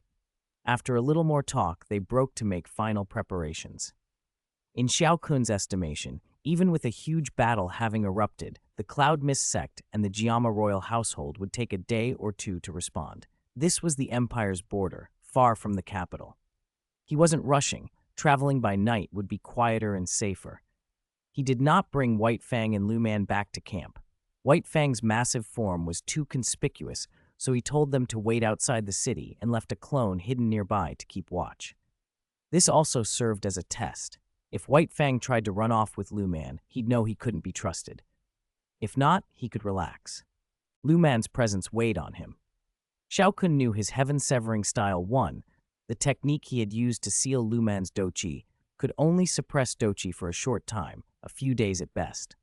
To keep a Do Huang captive long-term, he needed a true sealing do technique. So he went to Xiao Yan's room to see Yao Lao, hoping the teacher's collection held what he lacked. Yao Lao was surprised to see him. Normally masters who raised prodigies like Xiao Kun didn't come begging for techniques. But Xiao Kun explained the situation plainly. With Xiao Yan's persuading and Xiao Kun's promise that he could come to Yao Lao if he ever needed anything in future, the deal was struck. Xiao Kun obtained a sealing do technique called the Extreme Sealing Curse, which could seal all of another person's doqi. It had one limitation. It only worked on targets whose strength was lower than the caster's. More valuable than that was a handwritten set of refining notes up to the 8th grade. The pill formulas alone were priceless. Night fell. Under Xiao Kun's cover, the Mo Tai mercenary group slipped out of Stone Desert City. Xiao Yan and the others who had left the city went to meet White Fang and Lu Man. Xiao Kun, however, returned to Stone Desert City to tidy up loose ends. He used a peculiar flame to burn the Mo Tai mercenary group's headquarters to the ground. The blaze flared unnaturally bright. The night air heated as if it were the height of noon. The terrifying sight shattered the quiet.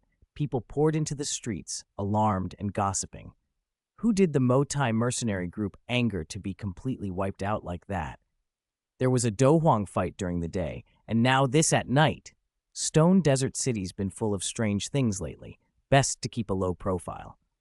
Their talk was exactly what Xiao Kun wanted. Satisfied, he watched the city's commotion for a moment and then slipped away into the night. Chapter 73, Homecoming Part 2.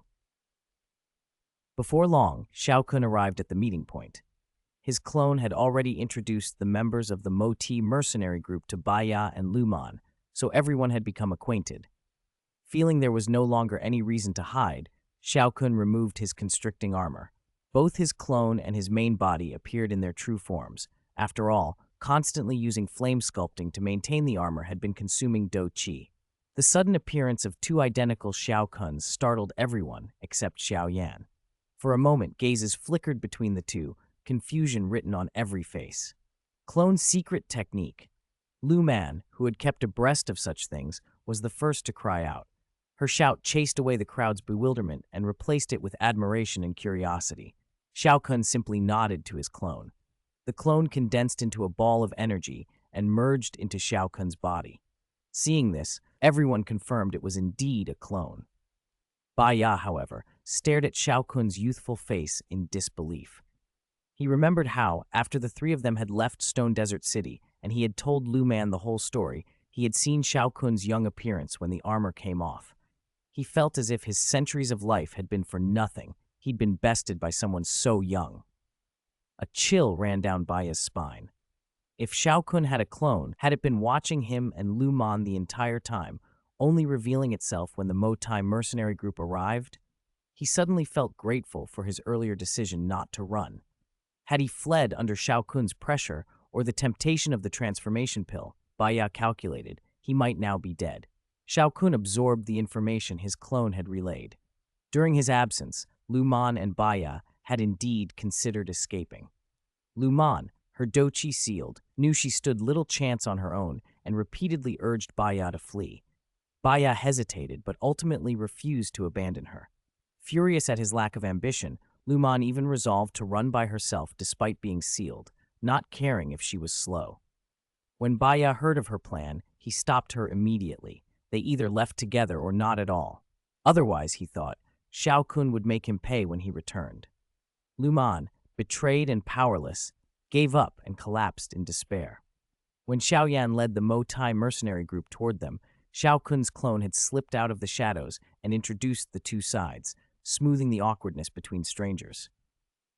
After processing all of that, Xiao Kun's gaze landed on Luman and Baya. The two felt a chill at his stare, unsure of what he intended. Xiao Kun strode forward, smiled at Baya, and said, Baya, I know what you tried while I was gone. You didn't betray my trust. This is your reward. A jade bottle appeared in Xiao Kun's hand, and with a flick he tossed it to Baya. Baya caught it with his tail and peered at it warily. What is this? A Huangji pill, Xiao Kun replied calmly. It can help a human dohuang break through 1 to 2 star levels. Even for a demonic beast, the pill's tremendous energy should significantly advance your cultivation. A Huangji pill. Baya's eyes widened. He'd heard of such a precious medicinal pill, but had never seen one. He used his dochi to pry the bottle open. A powerful medicinal scent poured out. Everyone nearby inhaled and felt a subtle lift to their own cultivation just from the aroma. The pill's potency was obvious. Envious looks turned to Baya from many of the mercenaries. It really is a Huangji pill. Luman, beside him, checked anxiously and, finding it genuine, couldn't hide her surprise. Baya's face split into a broad, ferocious grin that made several mercenaries step back. After handing Baya his reward, Xiao Kun turned his attention to Luman. Under his intense stare, she flushed nervously. She braced for punishment, but Xiao Kun only said, Keep a close eye on her from now on. The rewards for doing so won't be small. Luman's fear turned instantly to anger. She bared her teeth and glared at Baya, not at Xiao Kun. She had no desire to provoke him further. Worse than Xiao Kun's power was the burn of betrayal by a teammate, and Baya's reward rubbed salt into that wound. There was little left to punish Luman for. Xiao Kun had already taken her storage ring when he defeated her, and physical punishment would be pointless now.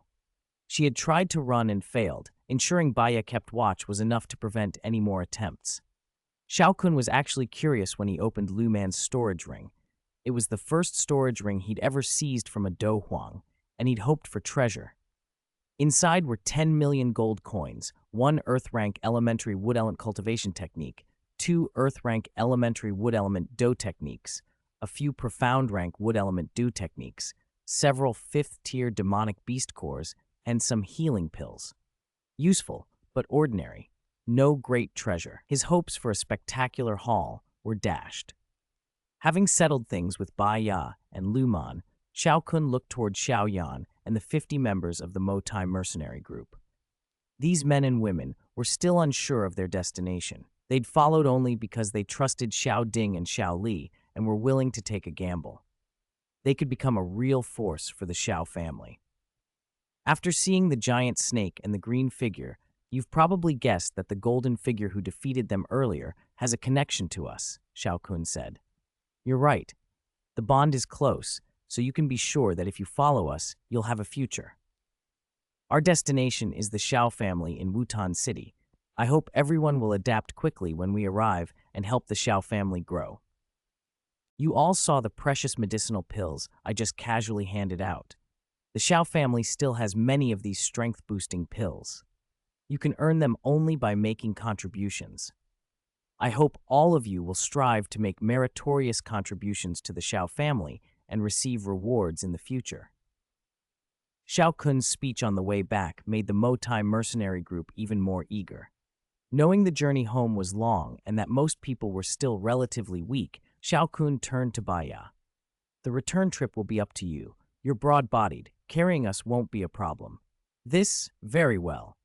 Baya was reluctant to let those weaker humans stand on him, but under Xiao Kun's insistence, he hesitated and finally yielded. I'll give you another Huangji pill when we get back to the Xiao family. Seeing Baya's hesitation, Xiao Kun added another incentive. I promise. You really mean it. Baya's sour mood vanished at the mention of such a reward, and he accepted eagerly. In truth, Xiao Kun had only 3 Huangji pills left. He appeared generous for 2 reasons. He wanted to secure Baya's cooperation quickly, and because, with the living spirit flame, he could ripen medicinal ingredients and would never be short of pills in the future. Convinced by Xiao Kun's promise, Baya lowered his body and allowed everyone to climb onto his back. Except for Xiao Kun, it was the first time most of them had ridden a Du Huang-level magical beast. They hesitated at the sight of Baya's massive, fearsome body, then nervously climbed up. Once standing on him and looking down, a rush of satisfaction swept through them. Their sense of belonging to the Xiao family grew stronger. Although Baya refused Qinglin's offer to use her triple jade green snakeflower pupils on him, he did not object to carrying her because her current strength was low. Baya's body, nearly 10 zhang long, still had plenty of room for the 50 or so people. When everyone was settled, his 8 pairs of black wings trembled and he lifted off, climbing steadily toward the Xiao family until he became a streak of black light and disappeared into the distance. The next afternoon, a vast shadow passed over the magical Beast Mountain range near Wutan City. Below, terrified beasts scattered and roared at the sight of the enormous creature. Baya, the Dohuang-level 8-winged black serpent emperor, bearing Xiao Kun and his group. Guardian Bai, let's land here. We'll enter the city first. You can come in at night and live on the Xiao family's back mountain, Xiao Kun said as Wutan City's outline came into view. He tossed a jade vial containing a Huangji pill to Baya. Understood, young clan leader, Baya replied gladly. That day, while everyone else gaped, Xiao Kun did not relax. He summoned 2 clones and spent the time practicing a newly acquired sealing technique, the extreme sealing curse. Because his clones could return their memories to him when dismissed, his training went much faster, similar to Naruto's shadow clone method, so 1 day of real time amounted to 3 days of effective practice. By the time Baya landed, Xiao Kun had grasped the basic form of the extreme sealing curse. Eager to test it, Xiao Kun scanned the group and fixed his gaze on Lu Man. Calmly walking up to him, he announced, I learned a sealing technique especially for you. Let's see how it works. Before Lu Man could react, Xiao Kun formed the hand seals in a blur. A golden light shot from his right hand, the outline of a lock briefly visible within it. He pressed his palm against Lu Man's abdomen and the light flared. A circular, lock-shaped golden mark bloomed on Lu Man's belly, and countless golden chains streamed out from it, wrapping over his body and sealing off his doqi completely. The golden mark and chains dimmed until they vanished, and Xiao Kun released him. Lu Man staggered backward, startled. The seal had not caused pain, but it had fully sealed his doqi. From what he sensed, it would likely remain sealed for a year. Half an hour later, Xiao Kun and his entourage entered Wutan City in grand fashion. The citizens murmured at the impressive procession, then quieted when they saw the young masters of the Xiao family leading the group. Nothing unusual for the family, which was currently flourishing in Wutan. At the Xiao family gate, Xiao Yan, who had received word of their return, waited with the elders and the guardian Lion King. The family owed much of its present prosperity to Xiao Zhan's branch, and his joy was evident. Father, the 4 in Xiao Kun's group called out together. Xiao Zhan beamed, clapped them on the shoulders, and kept repeating, Good, good. After several years apart, he was elated to see the family reunited. They greeted the 3 elders respectfully. It is truly a day to celebrate that the young masters can all return to the Xiao family together. The elders replied politely, aware their current dueling level strength depended on Xiao Zhan's distribution of medicinal pills. They nodded to the guardian Lion King. Then, aside from Qinglin and Lu Man, Butler Mo settled the rest of the Mo Tai mercenary group into the Xiao family's care. Xiao Kun arranged for Qinglin to be treated like a guardian. With her genius talent, she was likely to become one of the family's main fighters in a few years. He left the completely sealed Lu Man on the back mountain under Baya's watch. After the formalities, the Xiao family held a banquet to celebrate everyone's safe return. The next morning, when the first ray of sunlight slid through his window, Xiao Kun woke refreshed. He thought back to what he had seen and heard at the gathering and smiled. From his observations, the Xiao family's strength had improved dramatically. His father, Xiao Yan, had reached 7-star Do Wang.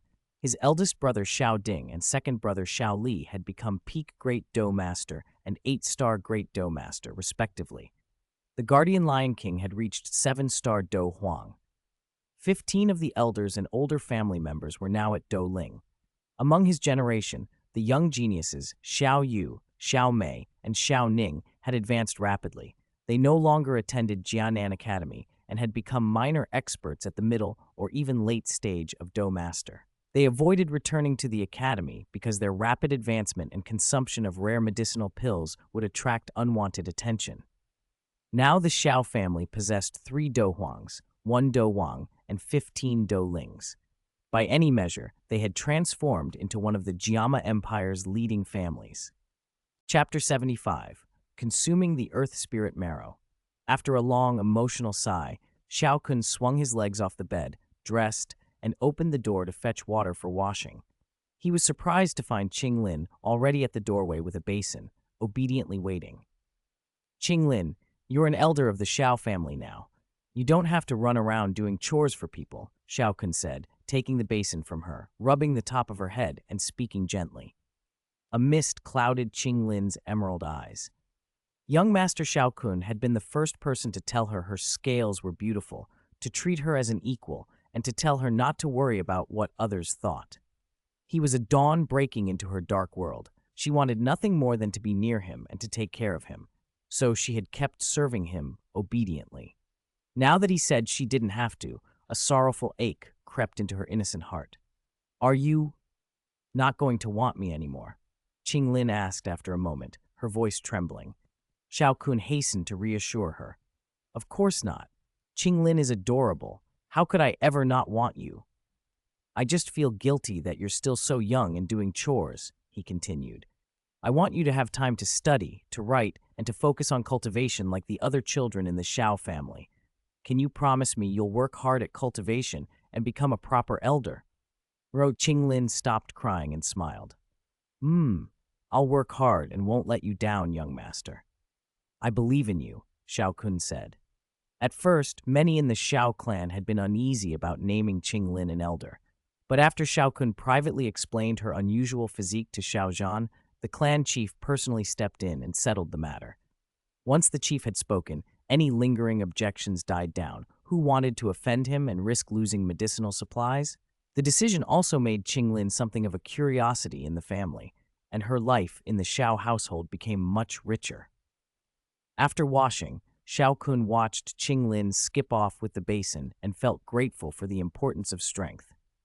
If he hadn't been powerful enough, Lu Man or Bai Ya might have snatched her away to the Heavenly Serpent Mansion.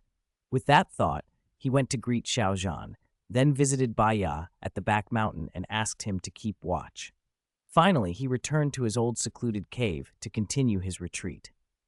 Xiao Kun sat cross-legged in the cave, reviewing his plan.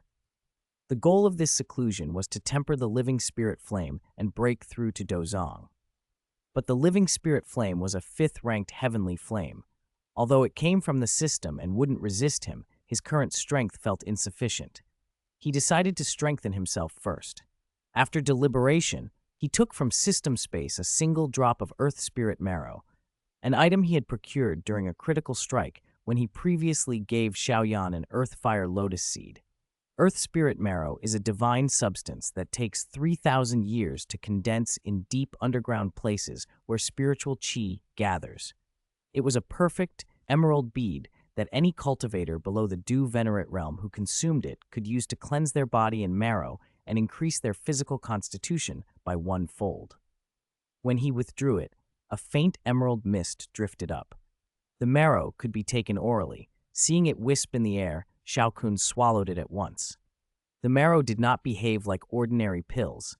Instead of transforming into a torrent of energy, he could simply absorb with his cultivation technique. It spread as emerald light that disregarded his will and darted through his body, into bones, muscles, meridians, leaving no place untouched. Within minutes, the light had suffused him, tinting his skin a translucent green. He felt, faintly, as if something were fusing into his very marrow. Suddenly, his mind blanked, and a white-hot pain erupted from every limb. The agony only intensified. It felt like being roasted alive, as though some internal fire aimed to burn him to ash. Wisps of white vapor seeped from the top of his head, carrying with them a scorched smell, as if all impurities within him were being incinerated and expelled. Just when his consciousness began to blur under the pain, cooling, pleasant waves flowed through him and steadied him. The emerald haze receded. Where the energy had flowed, his meridians, bones, and flesh now emitted a faint jade-like phosphorescence, white and lustrous, as if formed from polished jade, concealing boundless strength.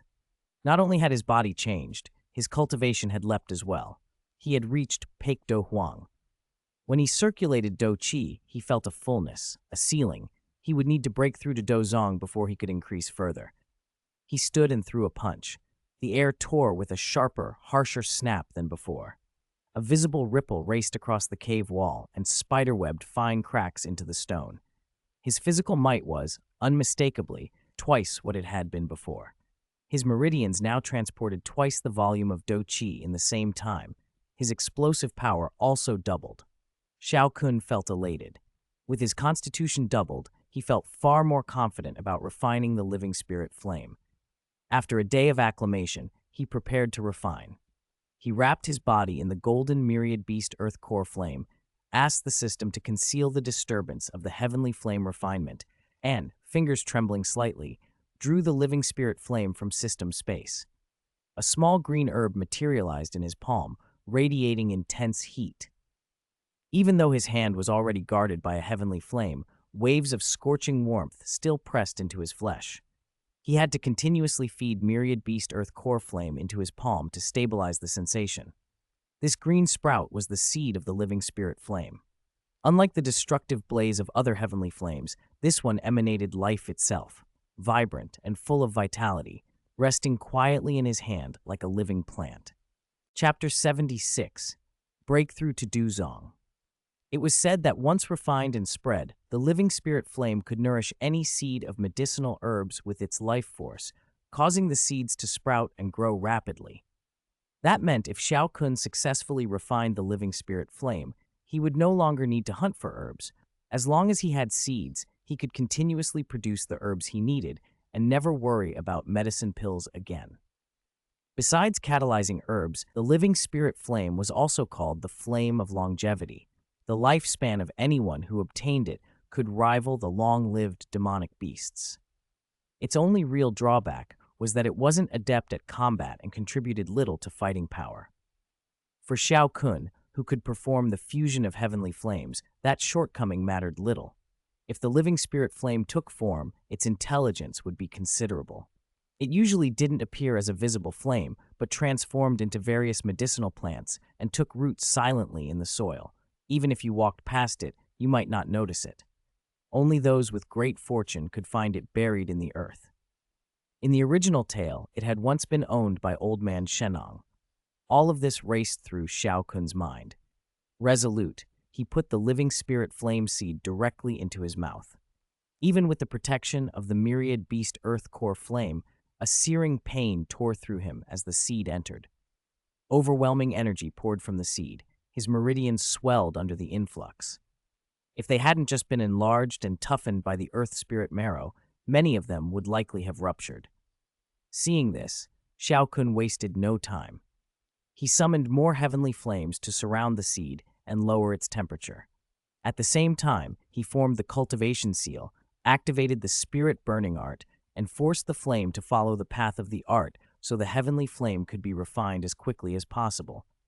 2 months later, in a cave on the back mountain of the Xiao family, a thin figure sat cross-legged with faint green flames flickering around him. After 2 months with his eyes tightly shut, they finally trembled and opened. Green flames flashed in his dark pupils. 2 streaks of fire shot out from his gaze and stirred ripples in the system's barrier. A breath of intensely scorching air rolled out of Xiao Kun's chest, and the green flames that had covered him gradually died down. Did I finally succeed? Xiao Kun lowered his head slowly and clenched his right hand. A mass of golden-green fire billowed from his palm with a soft whoosh. This was his new heavenly flame, the life essence heart flame. The result of fusing the 10,000 beast spirit fire, the green lotus core flame, the fallen heart flame, and the living spirit flame. Xiao Kun estimated it might be slightly stronger than the fourth-ranked Golden Emperor Sky Burning Flame, though still far below the third-ranked Purification Lotus Demon Flame. The top three heavenly flames were on a different level entirely. As he refined the new flame, the system's barrier faded. When he withdrew the flame into his body, he discovered his cultivation had unexpectedly jumped to peak Duzong, skipping an entire level.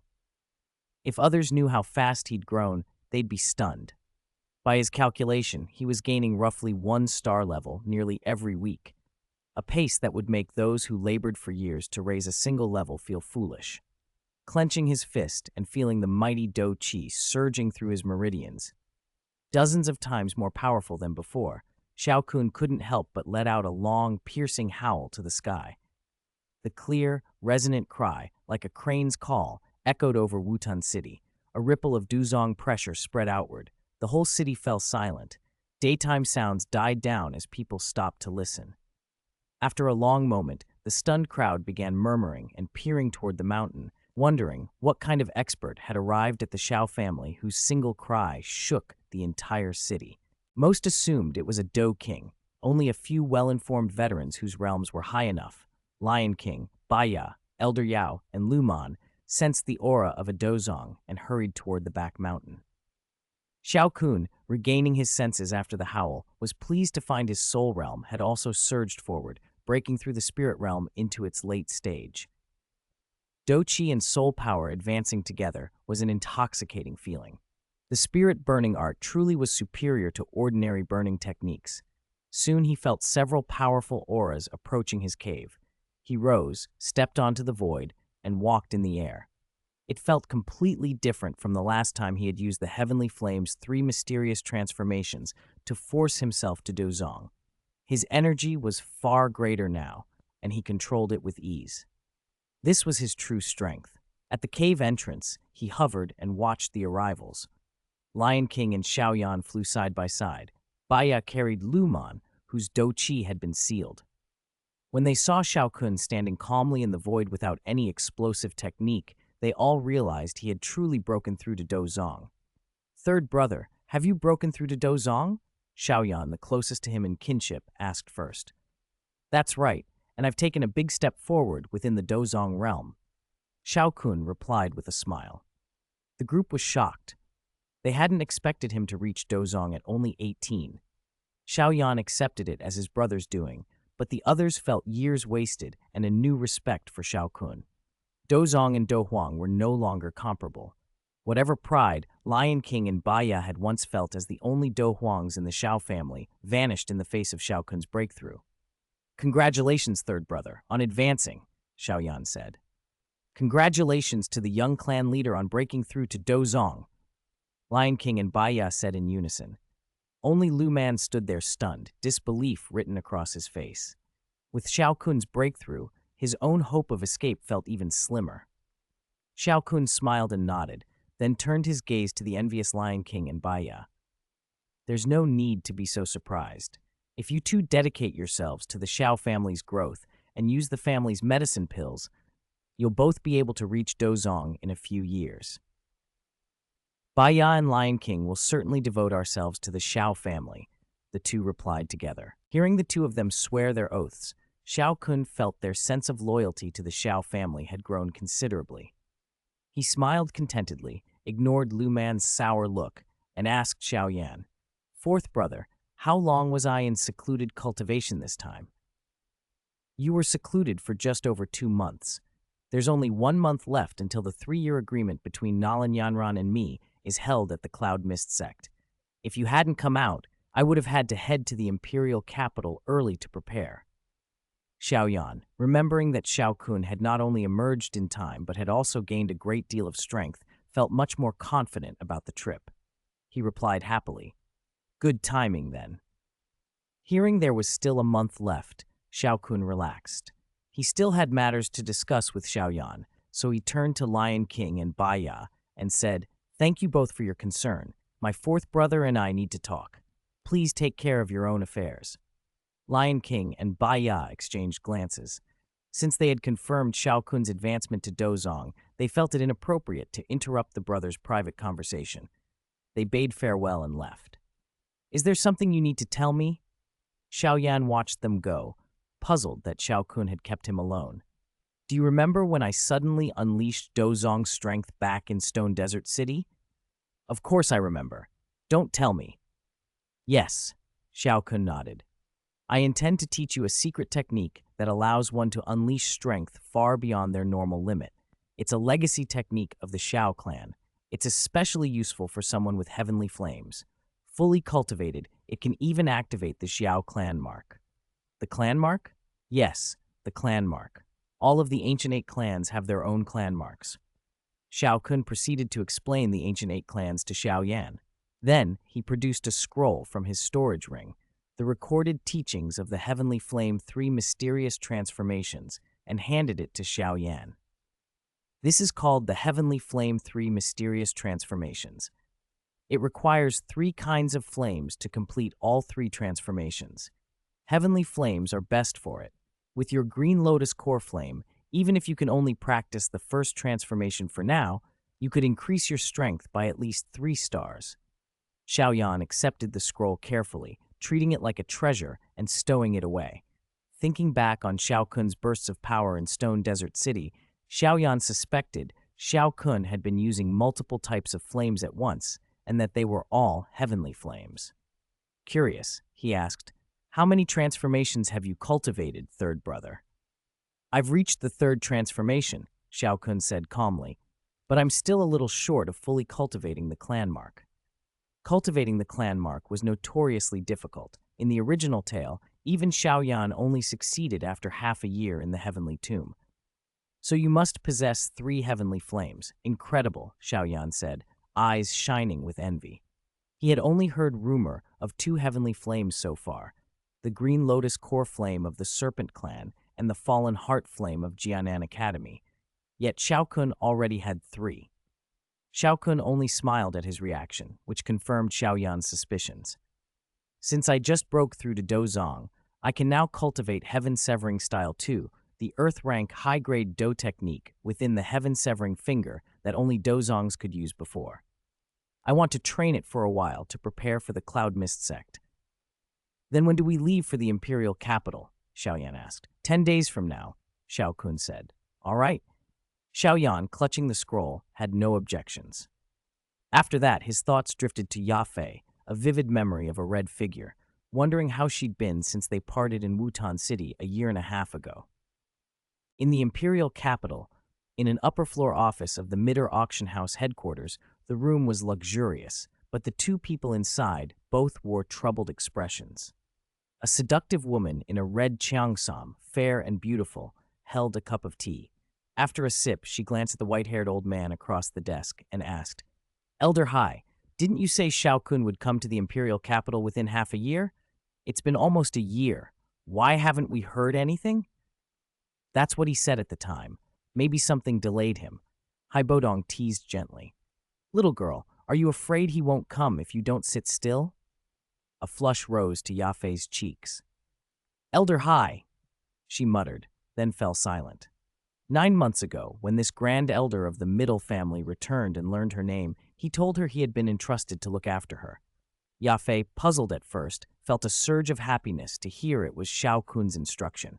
When he mentioned Xiao Kun had needed medicinal ingredients, she had done her best to find them.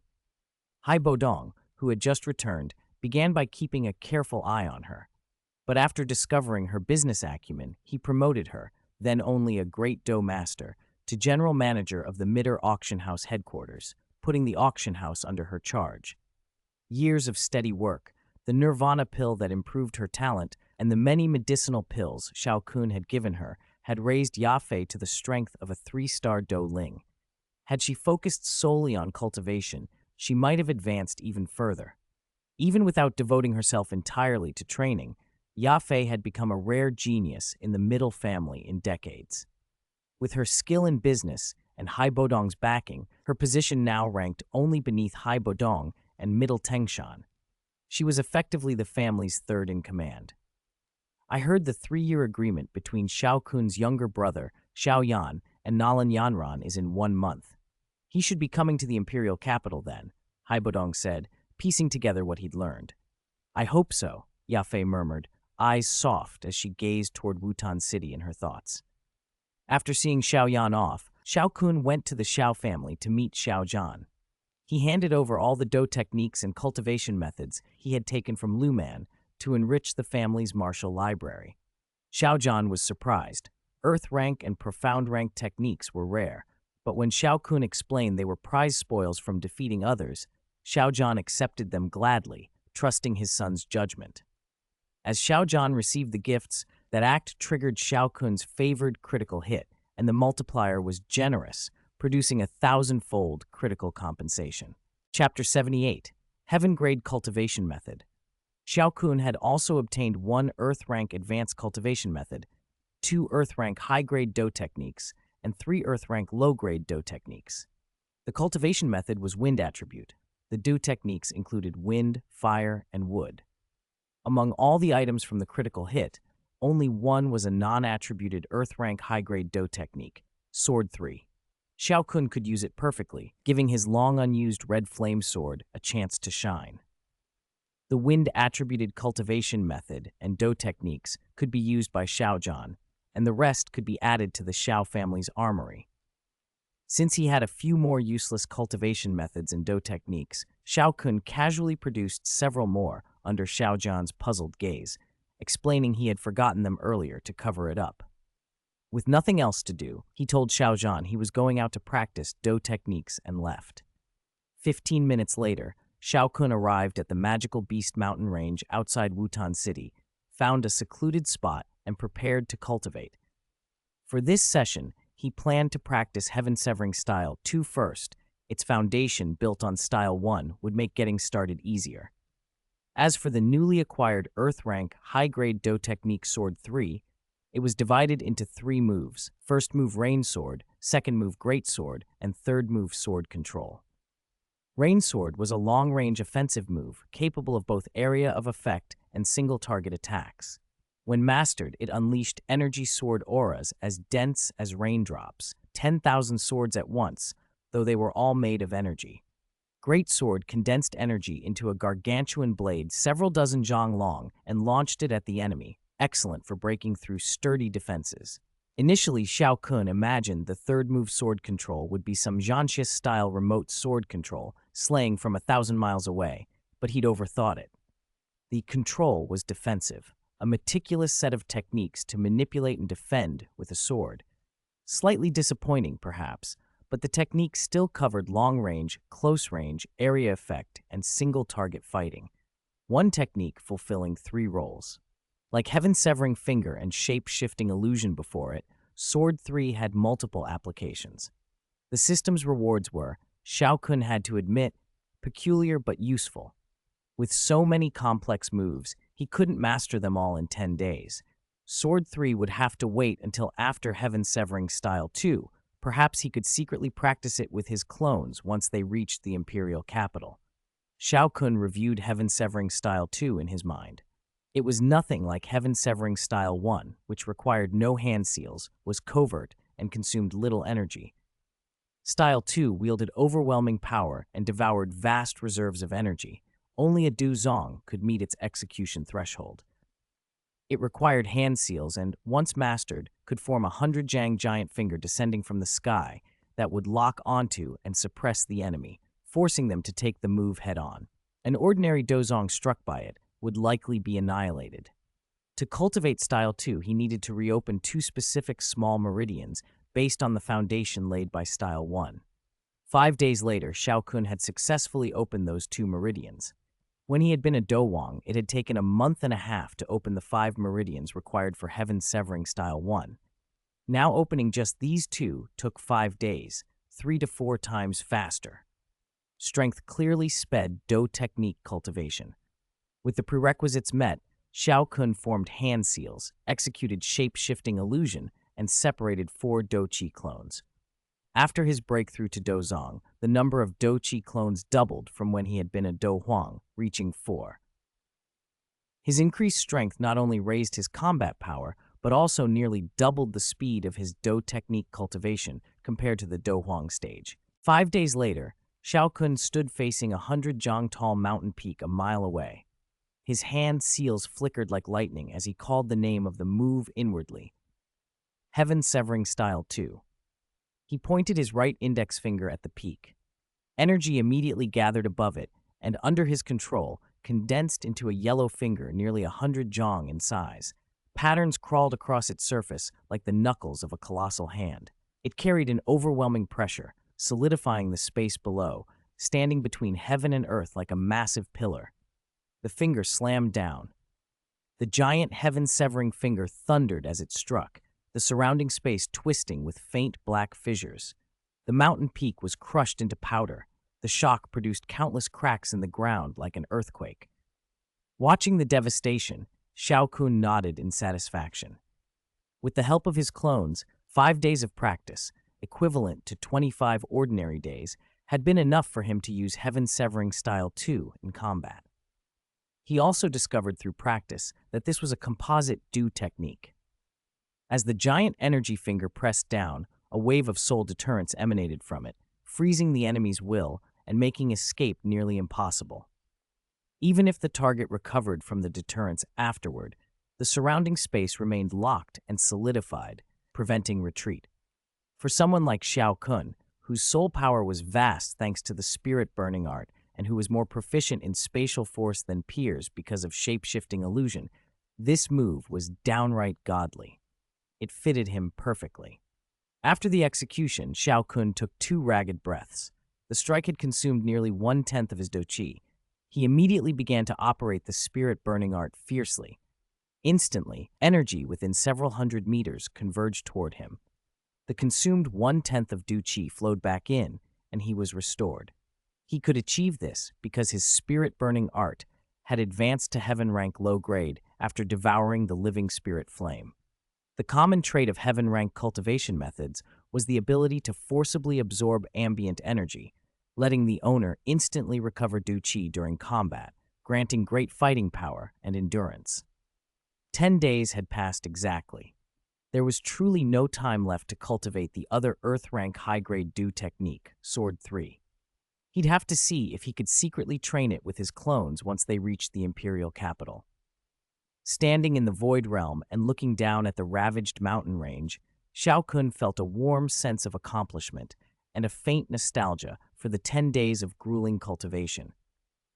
After a long, motionless moment, he stepped toward Wutan City. The void rippled where he moved, and he flashed toward the city. When he met Xiao Yan in the city, he found Xiao Yan had already prepared. From their conversation, he learned that on the 9th day, Xiao Yan had completed the preliminary cultivation of the first transformation of the heavenly flame. 3 mysterious transformations. He was ready. After bidding farewell to their father, elder brother, second elder brother, Qinglin, Baiya, and the Lion King, they left the city. Considering Xiao Yan's cultivation wasn't suited to long-distance travel, Xiao Kun quickly formed hand seals. A massive ball of golden-green flame surged from him and instantaneously formed into a 20-jang-long golden-green 8-winged black serpent emperor. Get on! Xiao Kun stepped into the void and appeared on the serpent's back in a flash, turning his head to Xiao Yan. Chapter 79. The Heaven-Swallowing Python Awakens. Hearing Xiao Kun's words, Xiao Yan, who had been briefly stunned, finally recovered from the shock of learning that Xiao Kun possessed a new kind of strange fire. He looked at the golden-green, 8-winged black serpent emperor, a demonic beast radiating the aura of a duzong and seeming almost lifelike, then flexed his legs and lightly leaped onto its back. Third brother, your fire control is too exquisite. Could you teach me a few techniques?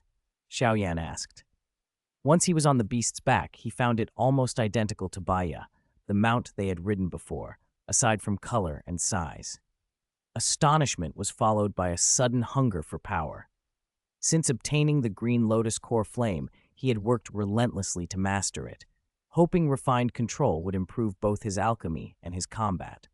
But the flame's finesse was far harder to achieve than he'd imagined, and it burned through his energy. His compatibility was still low. He could only shape the flame roughly. Xiao Kun glanced at him in surprise.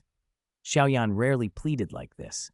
He meant to teach him the secret technique, flame sculpting, but then a thought occurred, one that could quickly raise Xiao Yan's compatibility with the green lotus core flame. In the original tale, Xiao Yan's affinity had greatly increased after consuming an earthfire lotus seed. Xiao Kun produced a scroll and handed it to Xiao Yan. This secret technique will help you control flames better, but it takes time to learn. You haven't refined the earthfire lotus seed I gave you yet, have you? No, not yet. Xiao Yan took the scroll gratefully, then looked a little embarrassed. That lotus seed is pure fire energy. I plan to consume it when I hit a bottleneck. Xiao Kun's expression confirmed his suspicion. That seed and the green lotus core flame are essentially one. Once you consume it, your compatibility will increase dramatically. Ah, thank you for reminding me, third brother. Xiao Yan's face lit up. He produced the earthfire lotus seed he had been saving, a flash of pain crossing his features as he prepared to swallow and refine it.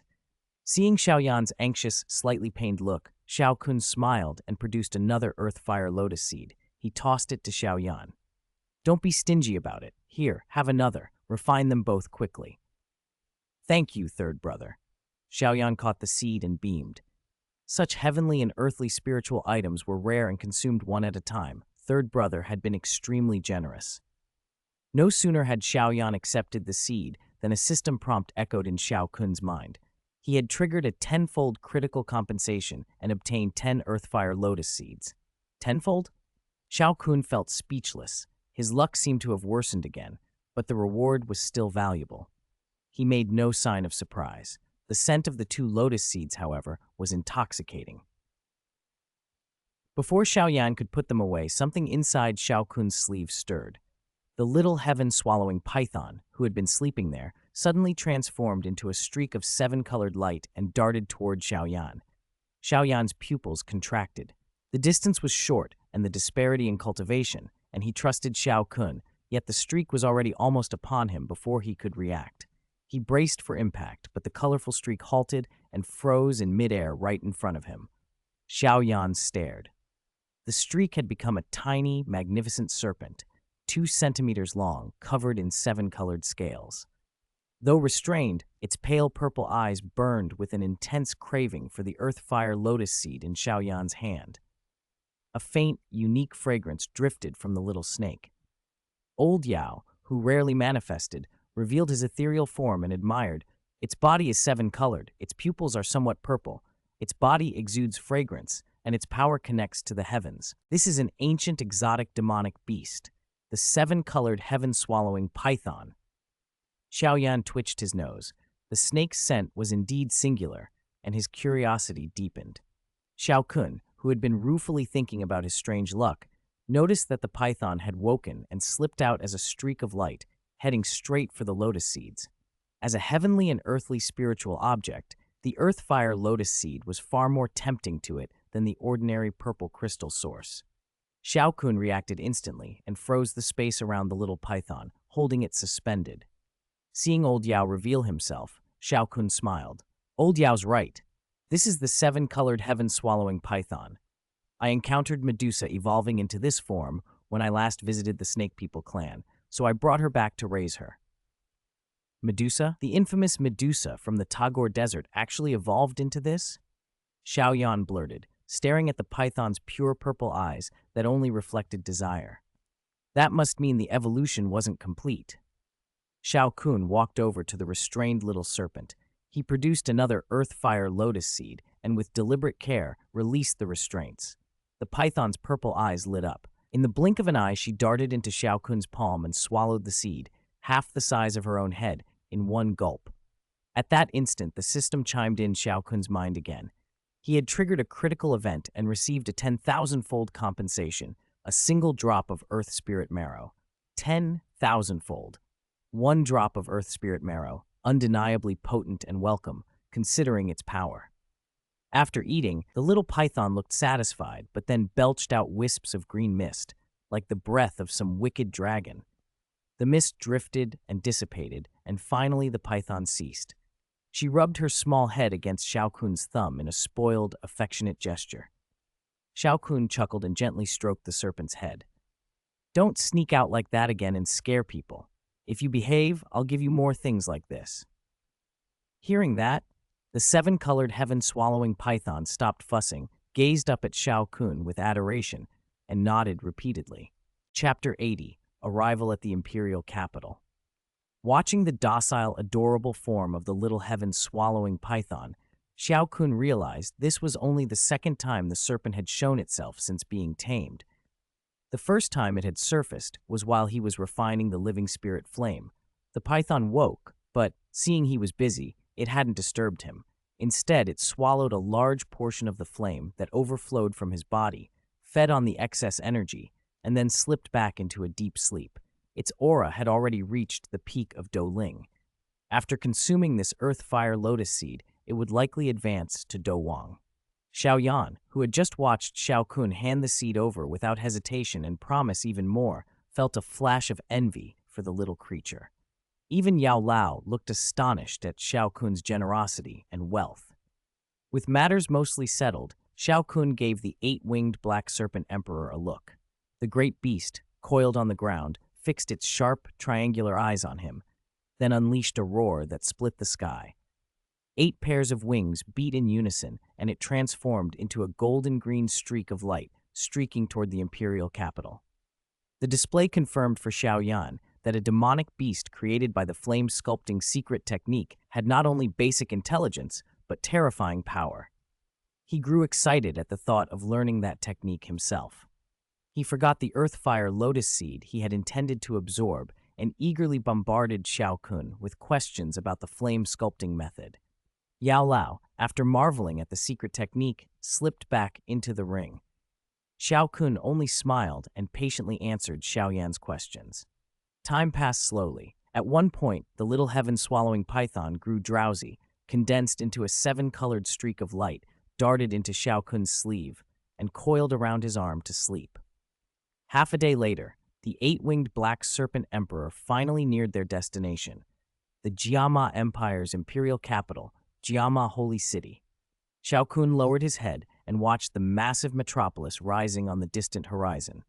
Thoughts of the many people he knew here, both from his previous life and this one, stirred anticipation for what was to come. His gaze drifted north of the city to a vast mountain range that sprawled like a dragon, faintly exuding surging spiritual qi. That was where the Cloud Mist sect, the Jiama Empire's behemoth, made its home. In 20 days, his battle for fame in this world would begin there. He was looking forward to it. As if sensing something, Xiao Yan, who had been seated cross-legged on the demonic beast's back, absorbing his earth-fire lotus seed a couple of hours earlier, suddenly opened his eyes with a joyful expression. "Have you finished absorbing the seed?" Xiao Kun asked. "Yes," Xiao Yan answered happily. "I've fully absorbed it and advanced a star." Xiao Yan's aura had already climbed to the 6-star Great Dough Master level.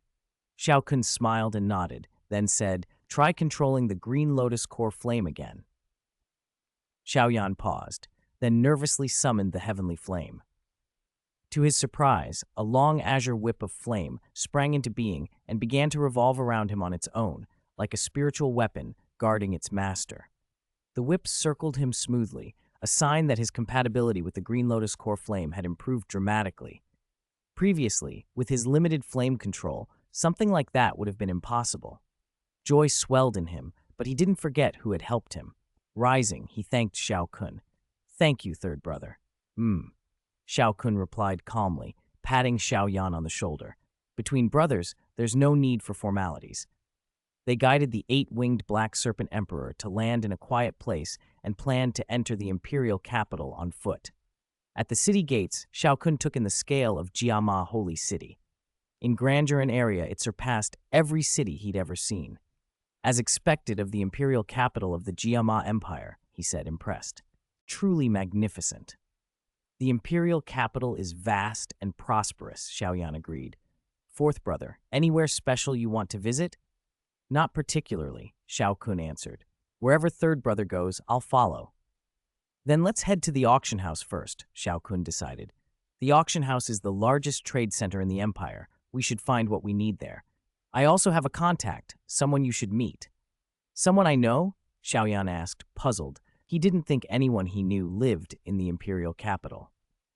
Ya Fei, Xiao Kun said. She used to work at the Middle Auction House branch in Wutun City. A year ago, she was transferred back to the Middle Auction House headquarters in the capital. At the name Ya Fei, Xiao Yan pictured the woman with the red flash of hair and recalled how cool she had been toward men. To see that Xiao Kun was acquainted with her surprised him and subtly shifted his impression of his companion. In that case, let's go, Xiao Yan urged. They soon arrived at the enormous Middle Auction House headquarters. The building was unlike their Wutan branch, vast, imposing, and seeming to swallow the stream of people before it. Walking down the wide bluestone avenue toward the auction house, the crowd thickened. Xiao Kun formed a small field of deterrent soul power around his body and pushed forward. Wherever he walked, people instinctively drew back, leaving a two-person-wide path. Xiao Yan, deliberately left outside that deterrent, followed blankly behind, bewildered by the scene. The effect attracted attention. People on the street looked at Xiao Kun with alarm as the passers-by ahead automatically parted, creating a clear way for him before he even reached them.